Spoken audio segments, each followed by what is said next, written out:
The blind date was supposed to save him. Instead, Noah Jensen watched a woman in a wheelchair roll through the cafe door, see his face, and burst into tears. "Please leave before you have to pretend to like me," she signed desperately. The entire coffee shop fell silent. He'd been tricked. She'd been lied to. Two broken people set up to fail, but what happened next would change everything. Stay with us until the end of this story, and comment what city you're watching from. We want to see how far this journey travels. The rain hadn't stopped for 3 days in Seattle, and Noah Jensen was starting to think it never would. He sat in his truck outside Haven Brew Cafe on Pike Street, staring through the rain-streaked windshield at the warm glow inside. His hands gripped the steering wheel so tight his knuckles had gone white. He'd been sitting here for 10 minutes, working up the nerve to go inside. "This is stupid," he muttered to himself. "This is so incredibly stupid." His phone buzzed on the passenger seat. Another text from Marcus. "You better not be chickening out. She's perfect for you. Just give it a chance." Noah closed his eyes and let his head fall back against the headrest. Marcus had been his best friend since college, and for the past 6 months, he'd been relentlessly trying to set Noah up on dates. Every single one had been a disaster. There was the woman who spent the entire dinner talking about her ex-husband, the one who asked if his daughter came with baggage, the one who actually said out loud that she admired his strength for dealing with being a widower. As if Emma's death was something he was dealing with, as if grief was a problem to be managed and moved past. But Marcus wouldn't let it go. "You can't stay alone forever, man. Mia needs to see you happy. Emma would want you to be happy." Noah hated when people told him what Emma would want. They didn't know. They hadn't known her, not really. They hadn't known how she laughed so hard at her own jokes that she'd snort, or how she'd wake up at 2 a.m. to write down story ideas, or how she'd made him promise, made him swear on everything, that he'd live fully after she was gone. "Don't you dare become a ghost," she'd whispered in those final weeks, her voice barely audible over the hospital machines. "Don't you dare stop living just because I have to." 3 years. It had been 3 years, and he still felt like a ghost. "Okay," he said aloud, forcing himself to open the truck door. "Okay, 1 hour. You can survive 1 hour." The cafe was busier than he'd expected for a Thursday afternoon.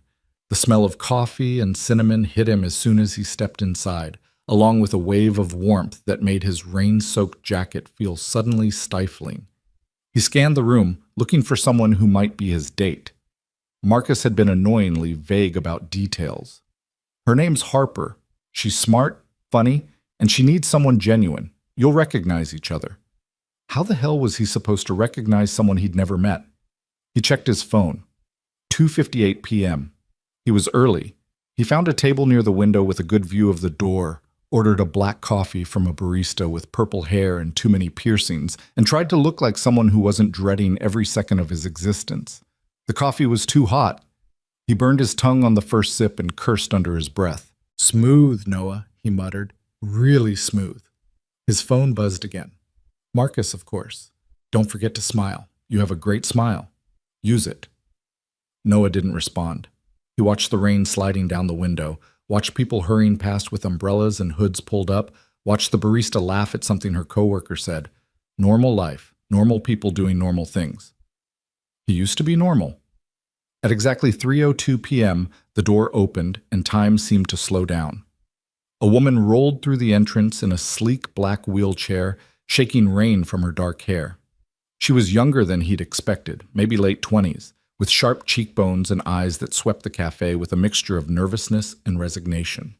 She wore a forest green jacket over a simple white shirt, and there was something about the way she held herself, straight-backed, chin up, that suggested she was used to people staring. Noah found himself staring too, but not for the reasons she probably expected. She was looking for someone. Her eyes moved from table to table, and he could see her hands clenching and unclenching on the armrests of her chair. She looked scared. No, not scared. Braced, like she was preparing for impact. Their eyes met. For a split second, Noah saw something flicker across her face. Hope, maybe, or recognition. But then her gaze dropped to his legs, to his hands resting on the table, to his very obviously able body, and her entire expression crumbled. The color drained from her face. Her mouth opened slightly, then closed. Her hands flew up, and she started signing, fast, desperate movements that Noah couldn't understand at first. Then he realized she was crying. Not quiet tears. Not polite, dabbing at the eyes crying. Her whole face was contorting with the effort of holding back sobs, and her hands were moving frantically, signing the same phrase over and over. Noah had taken ASL classes. Years ago, when Emma had gone through a phase of wanting to learn every language, they'd taken a community course together. He was rusty, but he understood enough. Please leave before you have to pretend to like me. Please just leave. The cafe had gone quiet. Everyone was looking now. A couple at the next table had stopped mid-conversation. The barista with purple hair was frozen with a coffee pot in her hand. Even the espresso machine seemed to have quieted, as if the whole world was holding its breath. Noah's heart was hammering in his chest. Every instinct screamed at him to do exactly what she was asking, to leave, to escape this awful moment, to pretend this had never happened. But he couldn't move, because he understood. He understood the look on her face, the certainty that she was about to be rejected, the desperate plea for him to just get it over with, to not make her sit through the pity and the awkward excuses and the eventual, inevitable goodbye. He'd seen that same look in his own mirror for 3 years. Slowly, carefully, Noah stood up. Harper's hand stilled, and her eyes squeezed shut. She was waiting for him to walk past her, to leave her sitting there in front of everyone. Instead, he pulled out the chair across from his table and turned it to face away, making space. Then he looked at her and signed, clumsily, uncertainly, but he signed, "I'm staying." Harper's eyes flew open. "What?" she said aloud, her voice strangely pitched, the way people who can't hear themselves often sound. Then she signed again, more urgently. "You don't understand. I'm not... My friend lied. She said you were..." Noah held up a hand and signed back. "My friend lied too." The confusion on Harper's face was almost comical. Her mouth opened, closed, opened again. She glanced at the door, then back at him, then at the space he'd made at his table. "I don't understand," she said aloud, her words slightly slurred but understandable. "You don't want to be here." Noah pulled out his phone and typed quickly, then held it up so she could read. "Neither do you. But we're both already soaking wet, and I already burned my tongue on bad coffee. Might as well be miserable together for an hour." For a long moment, Harper just stared at him. Then, so unexpectedly that it startled them both, she laughed. It was a strange laugh, too loud and abrupt, but it was genuine. Slowly, uncertainly, she rolled forward to the table. The cafe seemed to exhale collectively, and the normal sounds of conversation and coffee-making resumed. The barista with purple hair came over immediately. "What can I get you?" she asked Harper, but her eyes were kind, not pitying. Harper pointed at the menu, then held up 2 fingers and mimicked drinking. "A large latte?" the barista confirmed. "Coming right up, honey." After she left, Noah and Harper sat in awkward silence. He could see her hands trembling slightly on her lap. She wouldn't quite meet his eyes. He signed, "Start over?" She looked up, startled. He extended his hand across the table. "Noah Jensen," he said clearly, knowing she could read his lips. "Single dad, terrible at blind dates, pushed into this by a well-meaning friend who doesn't know when to quit."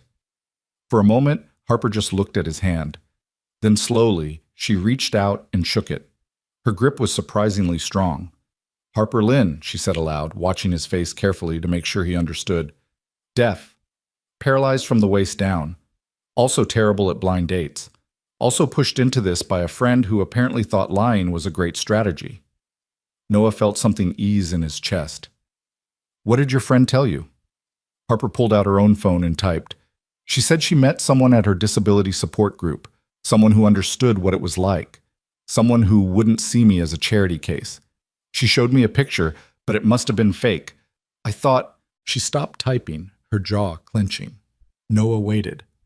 "I thought I'd be meeting someone who wouldn't run away when they saw me."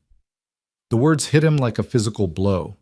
He typed back, "My friend told me you were perfect for me, but didn't mention anything about you being deaf or using a wheelchair. I think he was afraid I'd say no." Harper's eyes widened. "Would you have?" Noah considered lying, then decided these two strangers who'd been thrown together by deceitful friends deserved honesty. I don't know, probably. Not because of you, I don't know you, but because I've said no to everything for 3 years. 3 years? My wife died. Cancer. Left me with our daughter. She's 7 now. Everyone thinks I need to move on. That's code for start dating so we can stop feeling uncomfortable about your grief. Harper read his message twice, then typed, I'm sorry, God, that's awful. It is, but that's not your problem. No, but I understand. Do you? Harper's fingers hovered over her phone for a long moment. Then she started typing, and the message came through in several parts. My fiancé left me 4 months after my accident. Car crash 3 years ago. I was driving. Drunk driver ran a red light. I woke up in the hospital and couldn't feel my legs. Lost most of my hearing from the head trauma. My fiancé stayed at first. Said all the right things, but I could see it in his eyes. I'd become a burden. One day, he just didn't come to the rehab center. Texted me later that he couldn't do this. Jesus. Yeah. So I get it. The pity. The people who think you need to be fixed. The ones who set you up on dates because surely someone will take pity on you. Noah found himself nodding. The barista brought Harper's latte, and she wrapped her hands around the cup like it was a lifeline. They sat in silence for a while. Not the awkward kind, but something heavier, more honest. Finally, Noah signed, This is the worst blind date setup I've ever heard of. Harper laughed again, that too loud bark of laughter that made a few people glance over. She signed back. Same. What were they thinking? That we're both pathetic and desperate? Probably. Noah took a sip of his now lukewarm coffee. So what do we do now? Harper watched his lips, then typed. We could leave. Pretend this never happened. Block our friends and move to different cities. I've lived in Seattle my whole life. I'm not moving. Fine, I'll move. You stay. Very generous of you. Harper smiled, actually smiled, and it transformed her entire face. Or, she said aloud, her voice stronger now, we could have coffee, as two people who got tricked but are here anyway. Not a date, Noah clarified. God, no, just coffee. Just coffee. With two people who apparently have terrible friends. The worst friends. Harper raised her latte cup. To terrible friends? Noah clinked his coffee cup against hers. To terrible friends. And just like that, something shifted. The weight in the room seemed to lift just a little. They both took sips of their drinks, and the silence that followed wasn't uncomfortable anymore. So, Noah said, making sure she could see his face, tell me what happened. The whole story of how you ended up here. Harper set down her cup and pulled out her phone, but Noah shook his head. Out loud, he said, if you're comfortable, I'll stop you if I don't understand. Harper looked surprised, then skeptical. You sure? Your voice is fine. You haven't heard it much yet. So let me hear it. Harper studied him for a moment, as if trying to figure out if he was being genuine or just polite. Whatever she saw in his face must have convinced her because she took a breath and started talking. Her voice was unusual, the pitch sometimes off, the rhythm not quite natural, but Noah found himself leaning forward, focusing intently on every word. My friend Jasmine, Harper began, has been trying to set me up for months. She means well, but she's exhausting. Every time I see her, it's, Harper, you need to get out more. And Harper, you can't let one asshole define your life. And Harper, I met this guy who's perfect for you. Noah smiled. Sounds like Marcus. This time, she said she'd met someone at her disability support group. She has MS, and that he was kind and funny and understood what it's like. She showed me a photo on her phone just for a second.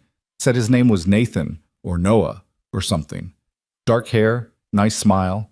She said he'd specifically asked to meet someone who wouldn't treat him differently because of his disability. Noah felt his stomach sink. She catfished you? I guess so. The photo must have been you, or someone who looked like you, but she lied about everything else. Made me think I was meeting someone who'd understand, someone who wouldn't see the wheelchair first. Harper's hands clenched around her cup. I should have known better. It sounded too good to be true. It's not your fault, isn't it? I'm the idiot who believed her. No, Noah said firmly. You're someone who hoped for something good. That's not the same as being an idiot. Harper blinked rapidly, and for a moment Noah thought she might start crying again. Instead, she signed, "Thank you." "Your turn," she said aloud. "What's your story?" Noah sighed and ran a hand through his still damp hair. "Marcus has been on a mission to get me to date since about 6 months after Emma died. At first I told him to back off, but he's persistent. He set me up with at least a dozen women. None of them worked out." "Why not?" "Because—" Noah paused, trying to find the right words. "Because they all looked at me like I was broken. Like I was this sad project they could fix. Or they'd ask about Emma, and I could see them mentally comparing themselves to her. Or they'd be weirdly intense about Mia, like if they could win over my daughter, they'd win me. It was exhausting." "So why did you come today?" "Because Marcus promised this time was different. He said you were someone who'd understand loss, someone who wasn't looking for a project or a pity case." Noah laughed bitterly. "Guess he was right, just not in the way he thought." "What did he tell you about me?" "Just your first name and that you were smart and funny. That's it. No mention of anything else." Harper's expression darkened. "Because he knew you'd say no." "Maybe. Or maybe he genuinely thought—" Noah trailed off, shaking his head. "I don't know what he thought." They fell silent again, watching the rain hammer against the window. The cafe was warm and bright, but outside the world looked gray and endless. "Can I ask you something?" Noah said finally. Harper nodded. "When you came through that door and saw me, what went through your mind?" Harper didn't answer right away. She stared down at her latte, her jaw working. When she finally spoke, her voice was so quiet he had to lean forward to hear. "I thought, here we go again, another person who's going to smile and be polite, and then find an excuse to leave. I thought you'd take one look at me and all you'd see was the wheelchair and the hearing aids and you'd immediately be planning your escape." She looked up, her eyes bright with unshed tears. "I didn't want to watch it happen. I couldn't. So I tried to give you an out, to make it easier for both of us. By asking me to leave before I could reject you." "Yes." "Harper," Noah chose his words carefully, "I'm not going to pretend I know what it's like to be you. I don't. But I know what it's like to have people look at you and see only your tragedy. I know what it's like to be someone's good deed or challenge. And I would never, ever want to make someone else feel that way." "But you did think about leaving." "For about 2 seconds, yeah. Because this whole situation is awkward as hell and I hate blind dates and I really, really hate being manipulated by well-meaning friends." He met her eyes. "But I didn't think about leaving because of you. The wheelchair, the hearing aids, that's not what made this awkward. The lies are what made it awkward." Harper studied his face for a long moment, as if trying to determine whether he was telling the truth. "You really mean that?" "I really do. That's a first." "What is?" "Someone actually staying and meaning it." The raw vulnerability in her voice made Noah's chest ache. He thought about all the people who must have left Harper, not just her ex-fiancé, but friends, family, strangers who turned away. He thought about all the times she must have rolled into rooms and watched people's expressions change, all the times she'd been reduced to her disability, to people's discomfort and pity. "Their loss," he said simply. Harper's eyes widened. "What? Anyone who left you because of this?" He gestured vaguely at her wheelchair. "That's their loss, not yours. You don't know me. No. But I know enough. I know you showed up today even though you were scared. I know you tried to save me from an awkward situation even though you were the one hurting. I know you're sitting here talking to a stranger instead of running away, which is probably what I would have done." He smiled. "So yeah, their loss." Harper opened her mouth, closed it, then opened it again. No words came out. She just stared at him with an expression Noah couldn't quite read. Surprise, maybe, or disbelief, or something else entirely. Finally, she signed, "You're either the nicest person I've ever met, or the best liar." Noah signed back, "I'm terrible at lying. Ask Marcus. I once tried to throw him a surprise party, and accidentally told him about it the day before." That startled laugh again, Too loud and too sudden, making the couple at the next table look over. Harper clapped a hand over her mouth, her eyes crinkling at the corners. "Tell me more," she said aloud. "Tell me about your terrible surprise party planning." So Noah told her. He told her about Marcus's 30th birthday, about how Emma had been the one who wanted to throw the surprise party, how Noah had been terrible at keeping secrets. He told her about how he'd accidentally mentioned the thing on Saturday, and when Marcus asked what thing, Noah had panicked and blurted out, "Your party." "Emma was so mad," he said, smiling at the memory. "She made me sleep on the couch that night, said I had the subtlety of a foghorn." "She sounds amazing," Harper said softly. She was. Noah felt the familiar ache in his chest, but pushed through it. She was bossy and loud, and she laughed at her own jokes before she even told them. She made friends with everyone, grocery store clerks, bus drivers, random people at the park. She could talk to anyone about anything. "You must miss her terribly." "Every day." Noah took a breath. "But it's getting not easier exactly, just different. The grief isn't as sharp as it used to be. Now it's more like," he struggled for the words. "Like a weight you carry?" Harper offered. "Like you get used to it being there, but it never really goes away?" Noah looked at her in surprise. "Yeah, exactly like that. That's what my accident feels like, the loss of who I was before. I don't think about it every second anymore, but it's always there, this awareness that everything is different now." They sat with that for a moment. Two people who'd learned to carry weight that never got lighter, only more familiar. "Tell me about your daughter," Harper said, changing the subject. "Mia, right?" Noah's whole face softened. "Mia's 7, going on 17. She's stubborn and smart, and she asks about 1,000,000 questions a day. She wants to be a scientist when she grows up, or a vet, or an astronaut. It changes weekly." "She sounds wonderful." "She is. She's also exhausting. Last week she decided to invent a new type of sandwich and used every condiment in the fridge. It was horrifying." Harper laughed. "What was in it?" "Peanut butter, mustard, pickles, and gummy bears." "Oh my God."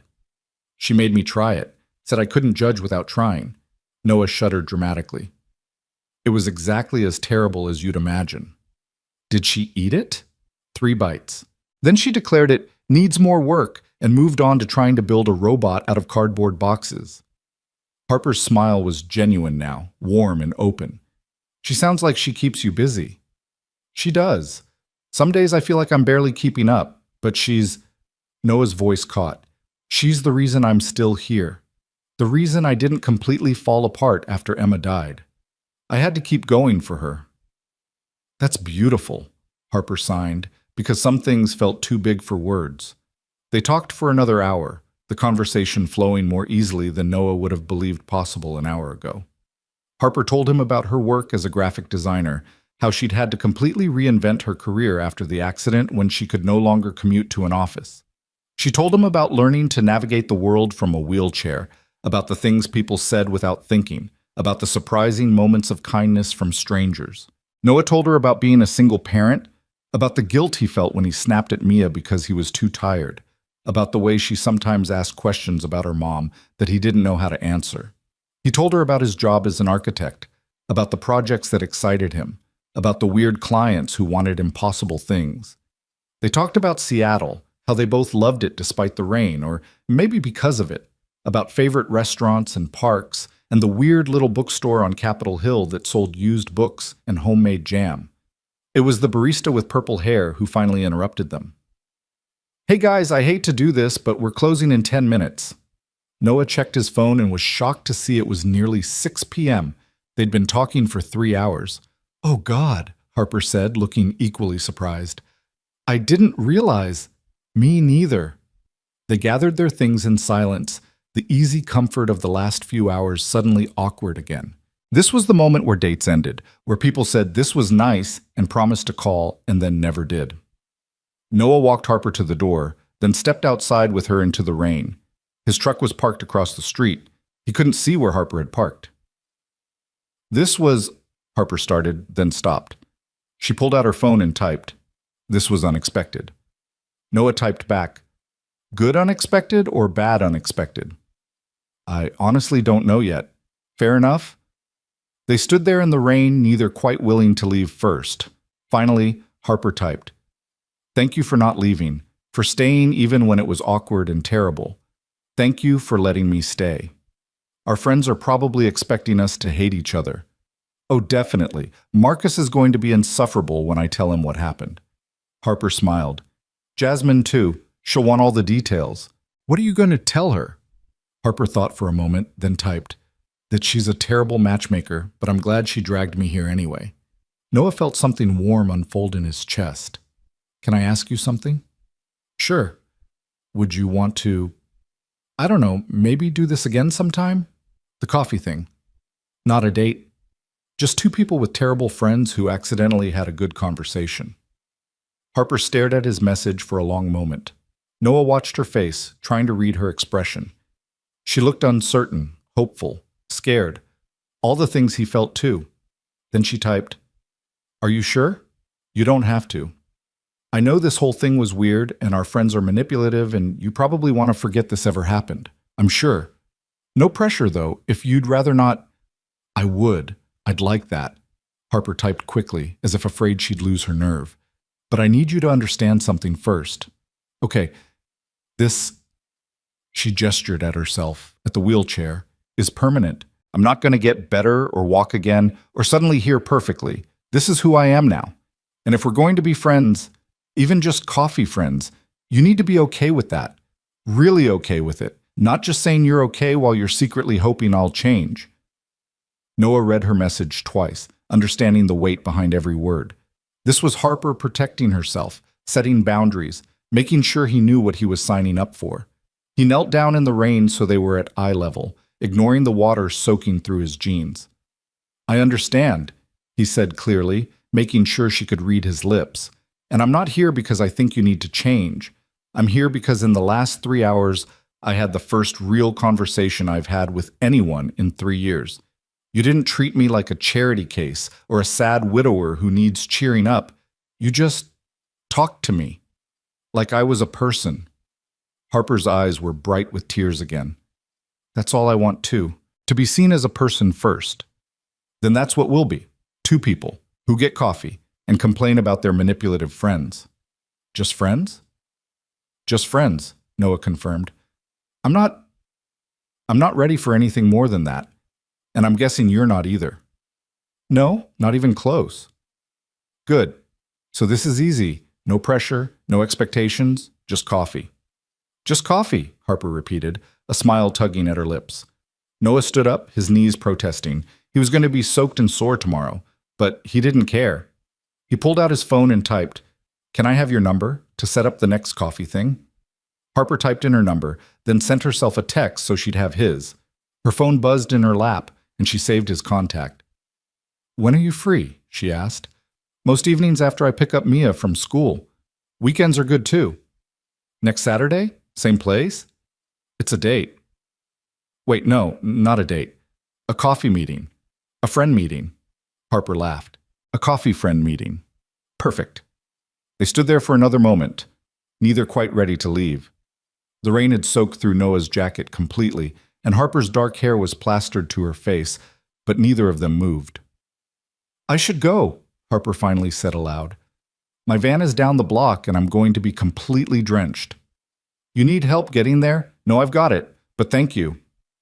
"Text me when you get home safe?" Harper looked surprised. "Okay, yeah, I will." "Okay. I'll see you Saturday." "See you Saturday." Noah watched as Harper rolled down the sidewalk, maneuvering around puddles and debris with practiced ease. At the corner, she turned and waved. He waved back. Then she was gone, disappearing around the building, and Noah was left standing alone in the rain outside Haven Brew Cafe, feeling something he hadn't felt in 3 years. Hope. He got in his truck and drove home in a daze. His phone rang twice. Marcus, no doubt calling to get all the details. But Noah ignored it. He wasn't ready to talk about what had just happened. He wasn't even sure he could explain it. When he pulled up to his small house in Wallingford, his mother's car was in the driveway. She'd been watching Mia for him. Noah took a deep breath, trying to prepare himself for the inevitable questions, then headed inside. "Daddy!" Mia launched herself at him before he even got his shoes off, wrapping her arms around his waist. "You're all wet." "It's raining, Bug," Noah said, kissing the top of her head. "How was your day?" "Good. Grandma and I made cookies and I only burned 3 of them, and we watched a movie about dolphins, and did you know that dolphins sleep with one eye open?" "That's so weird, Daddy. Why would they do that?" "To watch for predators, probably. But that means they're always tired. That's not fair." Noah's mother, Anne, appeared in the kitchen doorway with a knowing smile. "How was your coffee date?" "It wasn't a date," Noah said automatically. "Marcus said it was a date." "Marcus is a meddling pain in my—" Noah glanced at Mia and caught himself. "A meddling pain? So it went badly?" "No, actually, it was good. Weird, but good." Anne's eyebrows rose. "Weird how?" "Long story. I'll tell you later." Noah looked down at Mia, who was watching him with sharp, intelligent eyes. "Did you eat dinner?" "Grandma made spaghetti, but I told her you make it better." "I appreciate the loyalty, Bug, but Grandma's spaghetti is excellent." "Yours is better," Anne laughed. "She's got you wrapped around her finger." "Always has," Noah admitted. After Anne left, Noah helped Mia with her homework and got her ready for bed. Their nightly routine was comfortable and familiar: brushing teeth, finding the right stuffed animals, reading 2 chapters from whatever book they were working through. Tonight it was The Wild Robot, and Mia interrupted every other sentence with questions. "Daddy, if you were a robot, what would you want to do?" "I don't know. Build things, probably." "Boring. I'd want to fly." "Robots can't fly, Bug." "Some can. I saw it on YouTube." "YouTube is not a reliable source for robot information." "Yes, it is." After he'd read the required 2 chapters and answered approximately 47 questions about robot capabilities, Noah kissed Mia's forehead and turned off the light. "Daddy?" Mia's voice was small in the darkness. "Yeah, Bug." "Are you happy?" The question caught Noah off guard. "What do you mean?" "Grandma says you're sad a lot." "Because of Mommy." Noah sat back down on the edge of her bed. "I miss your mom very much," he said carefully. "But I'm not sad all the time. I'm happy when I'm with you. But not other times. Sometimes other times, too." "Were you happy today at your coffee thing?"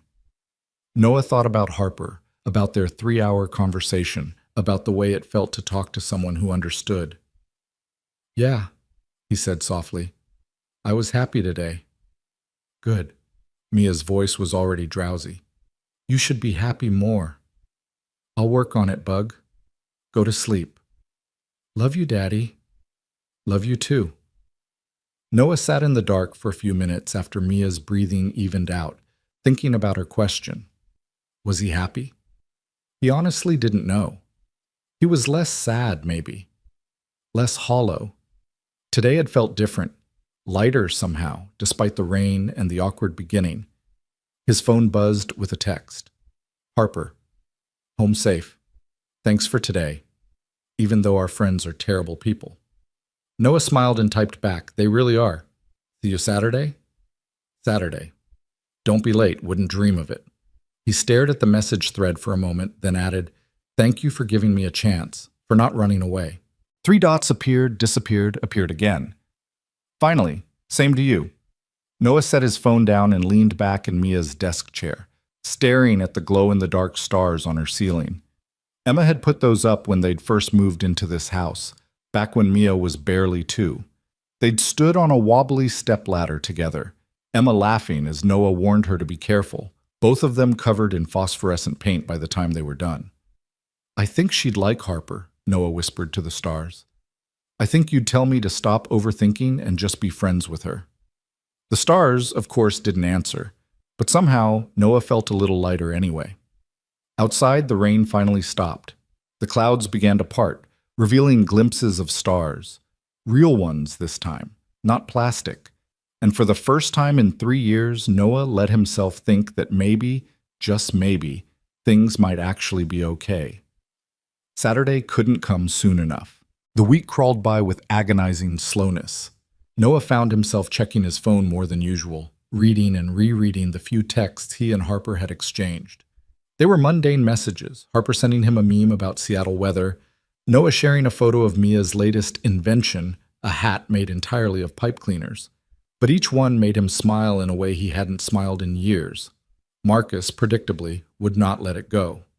"So you're telling me," Marcus said over lunch on Tuesday, "that you sat in a coffee shop for 3 hours with a woman and didn't consider it a date?" "It wasn't a date," Noah insisted, stabbing at his salad. "We were both tricked into being there. We just decided to make the best of it." "For 3 hours. We were talking. About what? Life? Stuff? I don't know, Marcus. Normal conversation topics." Marcus leaned back in his chair, studying Noah with an expression that made Noah want to throw his fork at him. "You like her." "I don't know her well enough to like her." "But you want to know her." Noah hesitated, and that was all the confirmation Marcus needed. His face split into a triumphant grin. "I knew it! I knew you two would hit it off. You also lied to both of us about what to expect, so I'm not sure you get to claim victory here," Noah pointed out. "Minor details." "You catfished us, Marcus. That's not minor." Marcus had the decency to look slightly sheepish. "Okay, yeah, that wasn't my finest moment. But it worked, didn't it? You're seeing her again. As friends, for coffee. It's not a romantic thing. Yet. Ever. We both made that very clear. We're not looking for relationships. We're just two people who had a decent conversation and decided not to be strangers." "Keep telling yourself that, man." Noah wanted to argue, but the truth was more complicated than he was willing to admit to Marcus, or to himself. He wasn't attracted to Harper, not in the traditional sense. He wasn't thinking about kissing her, or dating her, or any of the things that usually came with meeting someone new, but there was something there, something that pulled at him. A recognition, maybe. A sense that she understood parts of him that most people couldn't see. That evening, while Mia was doing homework at the kitchen table, Noah's phone buzzed with a text from Harper. Random question. "Does Mia like art?" Noah typed back, "She loves it." "Why?" "There's a kids' art workshop at the community center near me this Saturday afternoon. Free, all ages. I volunteer there sometimes. Thought maybe she'd enjoy it?" Noah stared at the message, uncertain how to interpret it. Was Harper suggesting they bring Mia to their coffee meeting? Was she trying to include his daughter? Or was this just a friendly suggestion, separate from their plans? "That sounds great." "What time?" 2:04 p.m. "Our coffee thing is at 10, right? So it wouldn't overlap." "Right." Noah hesitated, then added, "Would you want to meet her?" "Mia, I mean. No pressure, but if you're going to be there anyway." 3 dots appeared, then disappeared. Appeared again. Noah could practically see Harper debating with herself. Finally, "Are you sure? That seems like a big step for just coffee friends." "You're right. Forget I mentioned it." "No, wait, I didn't say no. I just want to make sure you're comfortable with it." "I am. Mia's my whole world. If we're going to be friends, you'll probably meet her eventually anyway." "Okay. Then, yes, I'd like to meet her." Noah felt something warm bloom in his chest. Fair warning, she asks about 1,000,000 questions and has zero filter. Sounds perfect. I'll see you both Saturday. "Daddy, who are you texting?" Mia asked, looking up from her math worksheet with curious eyes. "You're smiling weird." "I'm not smiling weird." "Yes, you are. You have your happy face on." Noah hadn't realized he was smiling. "I'm texting a friend. How's homework going?" "Terrible. Math is stupid." "Math is not stupid. You're going to need math when you're a scientist, astronaut, veterinarian." "I don't want to be that anymore. I want to be an artist now." "An artist? Since when?" "Since right now. Can I stop doing math and draw instead?" "Nice try, bug. Finish your worksheet first, then you can draw." Mia groaned dramatically, but bent back over her homework. Noah watched her for a moment. This fierce little person who looked so much like Emma, it sometimes hurt to breathe. She had Emma's dark curls, Emma's stubborn chin, Emma's way of scrunching up her nose when she concentrated. "Hey, Bug," Noah said. "How would you feel about going to an art workshop on Saturday?" Mia's head shot up. "Really? Like with paints and stuff?" "Yeah, exactly like that. It's at a community center, all afternoon." "Can I make whatever I want?" I think so. Even if it's weird? Especially if it's weird. Mia's face lit up. Yes, I want to go. Can I bring my sketchbook? Sure. And there's going to be someone there I want you to meet. Her name is Harper. She's a friend of mine. Mia's eyes narrowed suspiciously. What kind of friend? Just a regular friend. We met for coffee last week. Is she your girlfriend? No, Bug, just a friend. But she's a girl. Yes, but not all girls who are friends are girlfriends.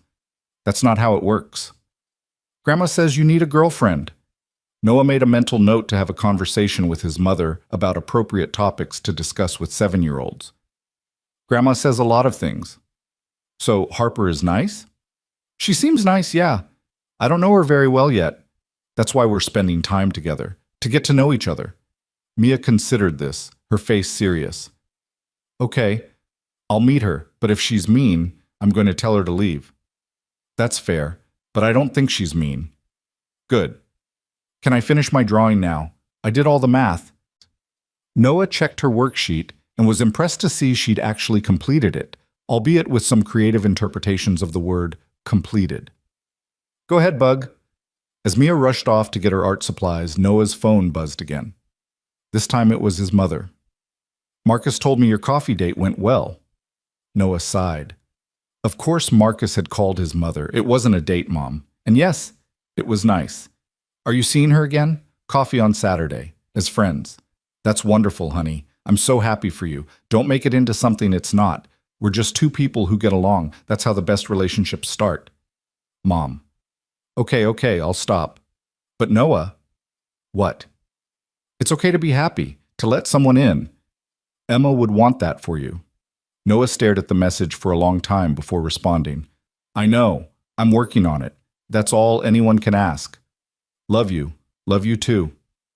The rest of the week passed in a blur of work and parenting and trying not to overthink Saturday.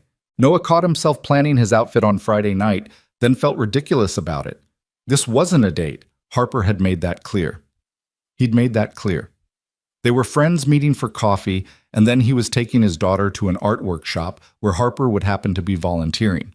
Completely normal. Nothing to be nervous about. So why did he feel like he was 17 again? Anxious about seeing someone he liked. Saturday morning arrived gray and drizzly, typical Seattle weather. Noah woke up early, made pancakes for Mia, and tried to act like it was just a regular day. You're wearing your nice shirt, Mia observed over breakfast. The blue one Grandma gave you. I wear this shirt all the time. No, you don't. You only wear it for special things. It's not special. I'm just meeting a friend for coffee. The friend we're seeing later at the art thing? Yeah, Harper. Mia chewed her pancake thoughtfully. Is she pretty? I don't know. I guess? That's not really relevant, Bug. Grandma says that's how you know if someone likes someone, if they think they're pretty. Grandma needs to stop sharing her theories with you. So you do think she's pretty. I think I'm going to have a very long talk with Grandma about boundaries. Mia giggled, pleased with herself. Can I wear my rainbow shirt to the art thing? You can wear whatever you want. Even my tutu? Within reason. After dropping Mia off at his mother's house, she'd agreed to watch her for the morning and would meet them at the community center later. Noah drove to Haven Brew Cafe. He arrived 10 minutes early and found Harper already there, at the same table by the window. She waved when she saw him, and Noah felt that strange flutter in his chest again. She was wearing a deep purple sweater and had her dark hair pulled back in a braid. She looked nervous. Hey, Noah said, signing as he spoke. You're early. So are you, Harper pointed out, her voice that same unusual pitch he'd found himself thinking about all week. Guess we're both anxious. Is it that obvious? You're fidgeting with your keys. Noah looked down and realized he was indeed turning his keys over and over in his hand. He shoved them in his pocket. Okay, yes, I'm nervous. This is weird, right? Being nervous to see a friend? Harper smiled. It's weird. But I'm nervous too, so at least we're weird together. They ordered coffee. Noah got his usual black coffee. Harper ordered something complicated with oat milk and extra foam, and settled in at their table. For a moment, the easy conversation from last week seemed impossibly far away. They both sipped their drinks in awkward silence. Finally, Harper typed on her phone and showed him. "This is ridiculous. Why is this harder than last week?" Noah laughed, relieved. "Because last week we had the shared trauma of being catfished to bond over? Good point. We need a new crisis." "I could fake a medical emergency." "Please don't. I'm terrible in emergencies." "Good to know. I'll try not to have any emergencies around you." Harper grinned, and just like that, the tension broke. They fell back into conversation, picking up threads from their last meeting. Harper told him about a difficult client who wanted her to design a logo that was like Apple, but different, but also exactly like Apple. Noah told her about the couple who'd hired him to design their dream home, but couldn't agree on whether they wanted modern or traditional, coastal or mountain, big windows or cozy. "So basically they want everything," Harper said. "Everything, and also the opposite of everything." "Sounds like my client. Why do people hire professionals and then ignore all our advice?" "Because they think they could do it themselves if they just had time, so clearly we're not actually doing anything valuable." Harper groaned. "Yes, I had someone once tell me that their nephew was good with computers and could probably do my job for free." "What did you say?" "I told them that was great, and they should definitely hire their nephew. Then I blocked their number." Harsh. "I don't work for free, especially not for people who don't respect what I do." Harper's expression turned more serious. "I learned that the hard way after my accident. People treat you differently when you're disabled. They assume you're less capable, less professional. I've had to fight twice as hard to be taken seriously." Noah nodded slowly. "I've seen glimpses of that. People talk to me differently now that I'm a widower. They're either overly sympathetic or they treat me like I'm broken, like I've lost the ability to function as an adult just because I lost my wife." "Do you ever want to scream at them?" "Daily. But I usually just smile and nod and then complain to Marcus later." "Marcus, the friend who catfished you?" "He means well. He's just enthusiastic about things. Sometimes too enthusiastic." Harper laughed. "Sounds like Jasmine. She's been on a crusade to fix my life ever since the accident. She means well, but God, it's exhausting sometimes." "Are you still mad at her for lying about the setup?" Harper considered this. "I was. But honestly, if she hadn't lied, we wouldn't have met. So I guess I'm more irritated than angry." "What about you and Marcus?" "Same. He's getting a very stern talking to about honesty, but I can't be too mad when it worked out." "This worked out?" Harper asked, and there was something vulnerable in her expression. "Yeah," Noah said softly. "I think it did." They talked for another 2 hours, the coffee shop filling up and emptying out around them as Saturday morning shoppers came and went. They talked about everything and nothing, favorite books, weird phobias, embarrassing childhood stories. Harper told him about growing up in Portland with immigrant parents who'd wanted her to be a doctor and were disappointed when she chose art school. Noah told her about his dad leaving when he was 10 and his mother working 2 jobs to keep them afloat. "That must have been hard," Harper said. "It was, but it also taught me a lot about resilience, about showing up even when things are difficult." Noah smiled sadly. "I try to remember that now. When things feel impossible with Mia, when I miss Emma so much I can barely function, I remember my mom getting up every morning and putting on her work uniform and going out to face the day.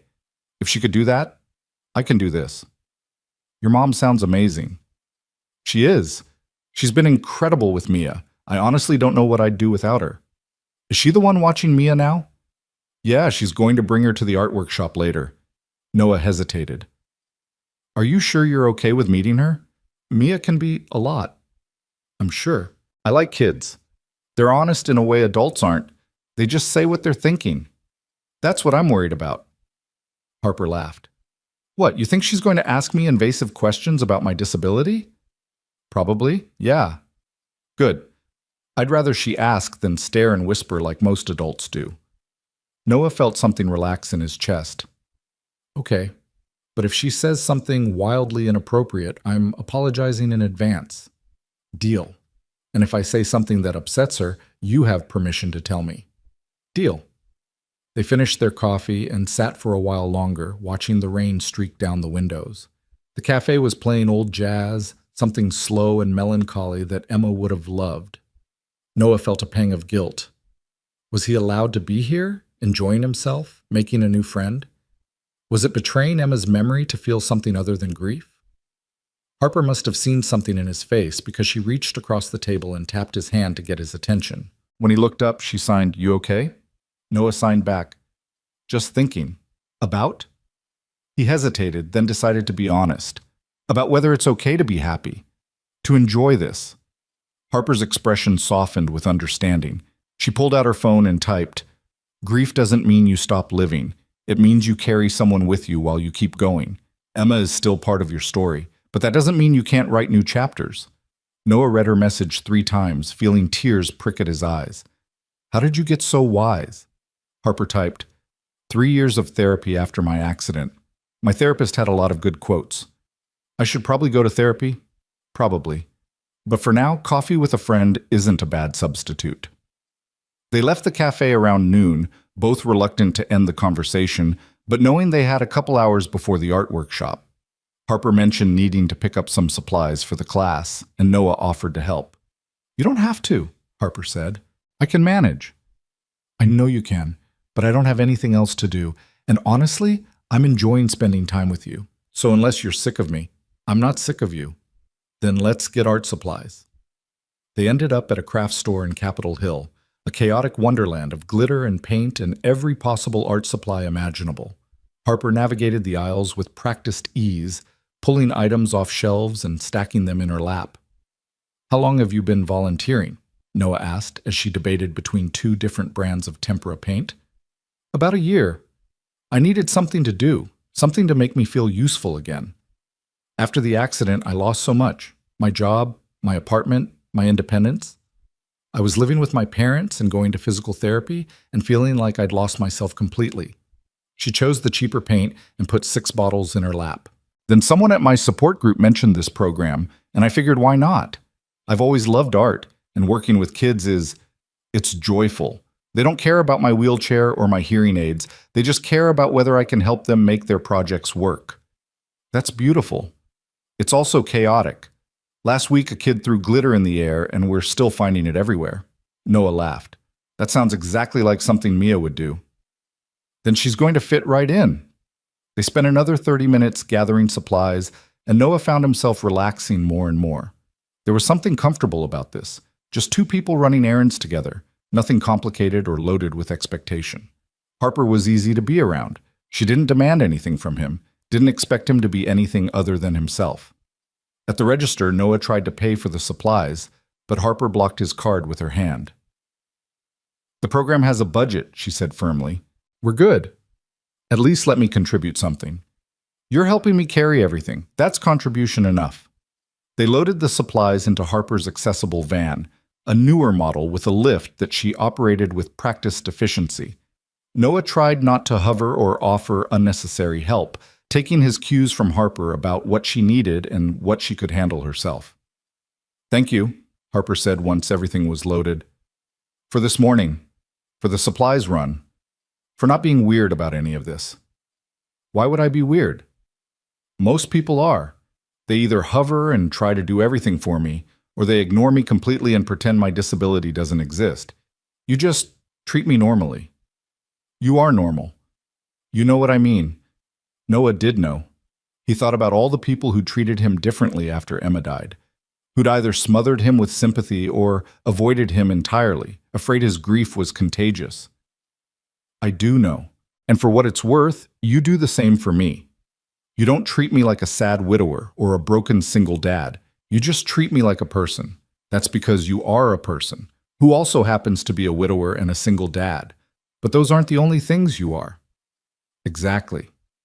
They smiled at each other, and Noah felt that flutter again. Not attraction exactly, but something just as powerful. Recognition, understanding, the rare gift of being seen clearly. "I'll meet you at the community center," Harper said. "It's the one on 15th, near the library." "I know it. We'll be there at 2. Looking forward to meeting Mia. Fair warning, she's already decided she's going to interview you to determine if you're mean." Harper laughed. "I'll try to pass inspection." Noah picked up Mia from his mother's house at 1:30, enduring his mother's knowing looks and suggestive comments about his nice morning out with his friend. It was just coffee, Mom. And shopping, Marcus told me. We were getting art supplies for the workshop. That's not a date activity. Whatever you say, honey. Mia bounced into the car wearing her rainbow shirt and light-up sneakers, clutching her sketchbook. Is it time to meet Harper? In about 20 minutes, Bug. I have questions for her. I'm sure you do. But remember to be polite, okay? And if she doesn't want to answer something, that's okay. I'm always polite. Noah chose not to argue with that obvious falsehood. Instead, he drove to the community center, his stomach doing nervous flips the whole way. Why was he so anxious about his daughter meeting his friend? This was normal. People introduced their kids to their friends all the time. But this felt different. This felt important. The community center was a low brick building with cheerful murals painted on the outside walls. Inside, a large room had been set up with tables covered in plastic, art supplies arranged in colorful chaos. About a dozen kids were already there, along with several adult volunteers. And there was Harper, in the corner, organizing paintbrushes into cups. She looked up when they entered, and her face broke into a smile. You must be Mia, Harper said, her voice clear and carefully pitched as she rolled over to them. Mia's eyes went wide. She looked at the wheelchair, then at Harper's face, then at Noah. It's okay, Bug, Noah said softly. Remember what we talked about? Mia nodded slowly, then turned back to Harper. Hi, I'm Mia. Are you Harper? I am. Your dad told me you like art. I love art. I want to be an artist when I grow up. Or maybe a scientist. I haven't decided yet. Why not both? Mia's face lit up. You can do that? Sure, lots of people do. Science and art aren't that different. They're both about seeing the world in new ways and making discoveries. Really? Really? In fact, some of the best artists use science, and some of the best scientists use art. Noah watched as Mia's initial nervousness melted away under Harper's warm attention. Within minutes, they were deep in conversation about colors and shapes and whether purple or green was the best color. Harper advocated for purple. Mia insisted green was superior. Then Mia asked the question Noah had been dreading. Why do you use a wheelchair? Harper didn't flinch. I was in a car accident a few years ago. It hurt my spine, and now my legs don't work like they used to. Does it hurt? Sometimes, but mostly I just don't feel my legs. Can you feel if I touch them? Nope. Want to try? Mia gently poked Harper's knee, fascinated when Harper didn't react. That's so weird, but also kind of cool. It's definitely different from what you're used to, but it's normal for me now. And the things in your ears, are those hearing aids? They are? I have trouble hearing, so these help make sounds louder. Can you hear me right now? Yep, and I can also read your lips, which helps. That's cool. Can you teach me sign language? Harper's eyes crinkled with delight. Sure. What do you want to learn? For the next 5 minutes, Harper taught Mia basic signs. Hello, thank you, my name is, nice to meet you. Mia practiced with intense concentration, her small hands mimicking Harper's movements. Noah stood back, watching this interaction unfold, and felt something shift in his chest. Harper was patient and kind, never talking down to Mia, answering her questions honestly without making them seem strange or inappropriate. And Mia, his fierce, curious, sometimes too honest daughter, was completely enchanted. Daddy, Mia called. Look, I can say thank you in sign language. She demonstrated, signing thank you with exaggerated movements that made Harper laugh. That's great, Bug, Noah said, signing it back to her. But I think the workshop is starting soon. Should we find you a seat? Mia looked around at the other kids gathering at the tables. Can I sit next to Harper? I'll be walking around helping everyone, Harper explained. But I'll come check on you lots, okay? Okay. But you have to come see my art when I'm done. Deal. Noah helped Mia get settled at a table with 2 other kids around her age, then stepped back as the lead instructor, an energetic woman in her 50s named Carol, began explaining the day's project. They'd be making mixed media collages, using magazines and paint and fabric and whatever else caught their imagination. Harper rolled from table to table, helping kids brainstorm ideas and showing them techniques.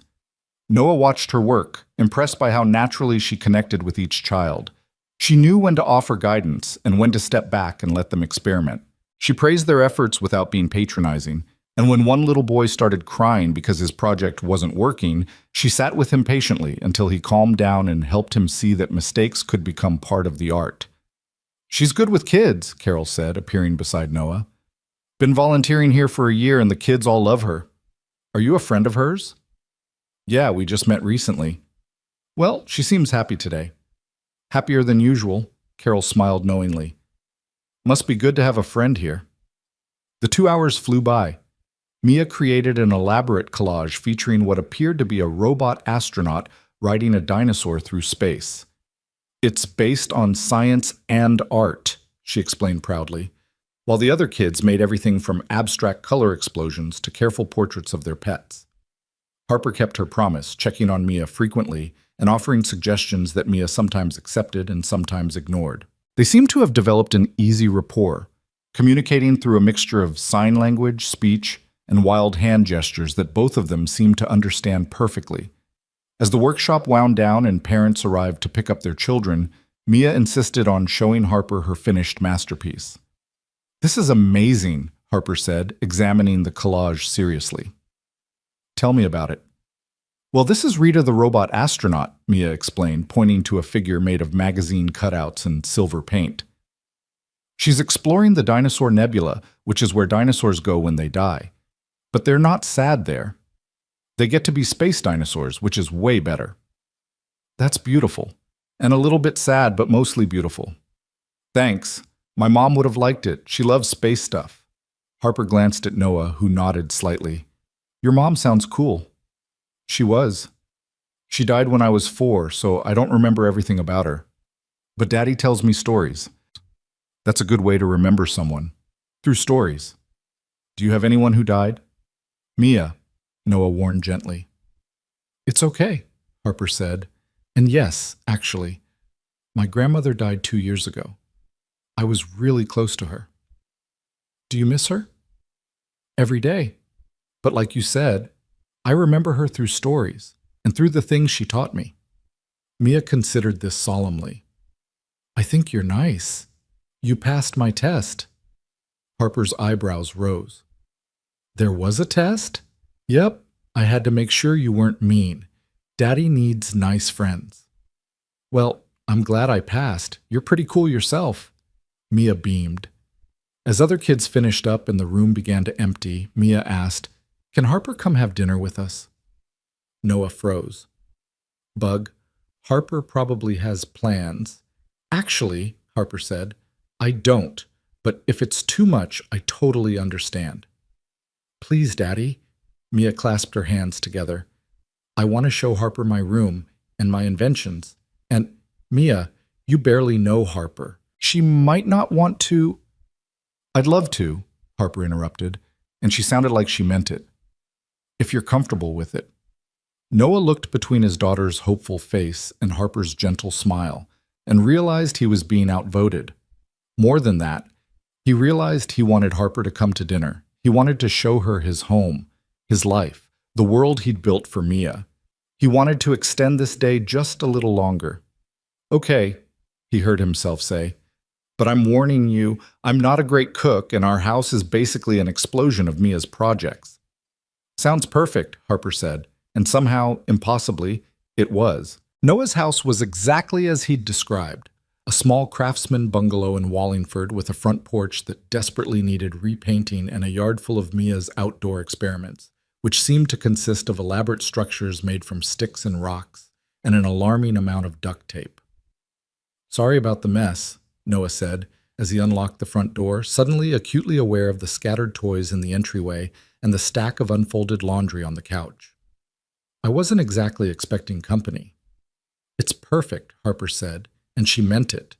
There was something warm about the house, lived in and real, in a way that made her feel immediately comfortable.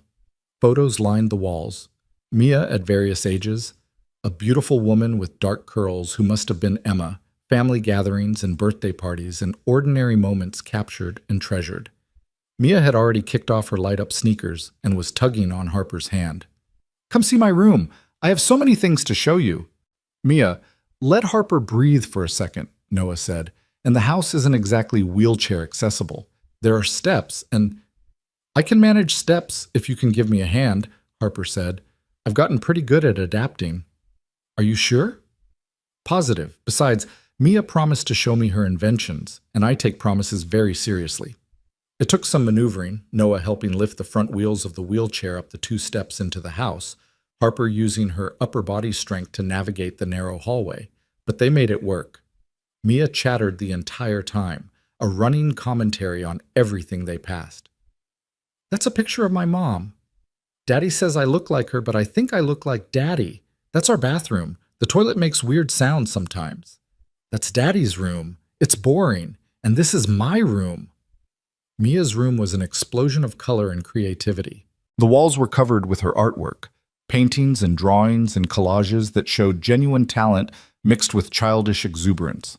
A bookshelf overflowed with books and art supplies and strange objects that Harper couldn't quite identify. The bed was unmade, covered with stuffed animals, and what appeared to be a half-finished cardboard robot. This is amazing, Harper said, taking it all in. You made all of this? Most of it. Daddy helped with some of the building stuff. See that?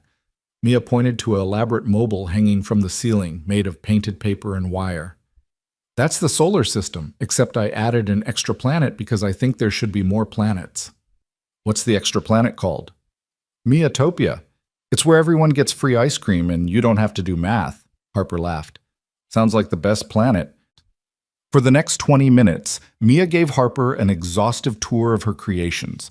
The robot made from cardboard boxes and aluminum foil, the science experiment growing mold in a jar on her windowsill, the elaborate fort constructed from blankets and chairs, the sketchbook full of designs for impossible inventions. Noah stood in the doorway, watching this unfold with a mixture of amusement and something deeper. He'd been so careful about who he let into their lives, so protective of this small world he'd built for Mia. But Harper fit somehow, settling into their space like she'd always been there. She listened to Mia's explanations with genuine interest, asked thoughtful questions, and didn't once talk down to her or treat her like a child who needed to be humored. Okay, Bug, Noah finally interrupted. Harper probably wants to sit somewhere more comfortable than your floor, and I should start thinking about dinner. Can I help with dinner? Mia asked Harper. That's up to your dad. Please, Daddy, Harper can help too. Noah looked at Harper, who shrugged. I'm not a great cook, but I can follow instructions. Fair warning, our kitchen is tiny and the oven is temperamental. I've worked in worse conditions.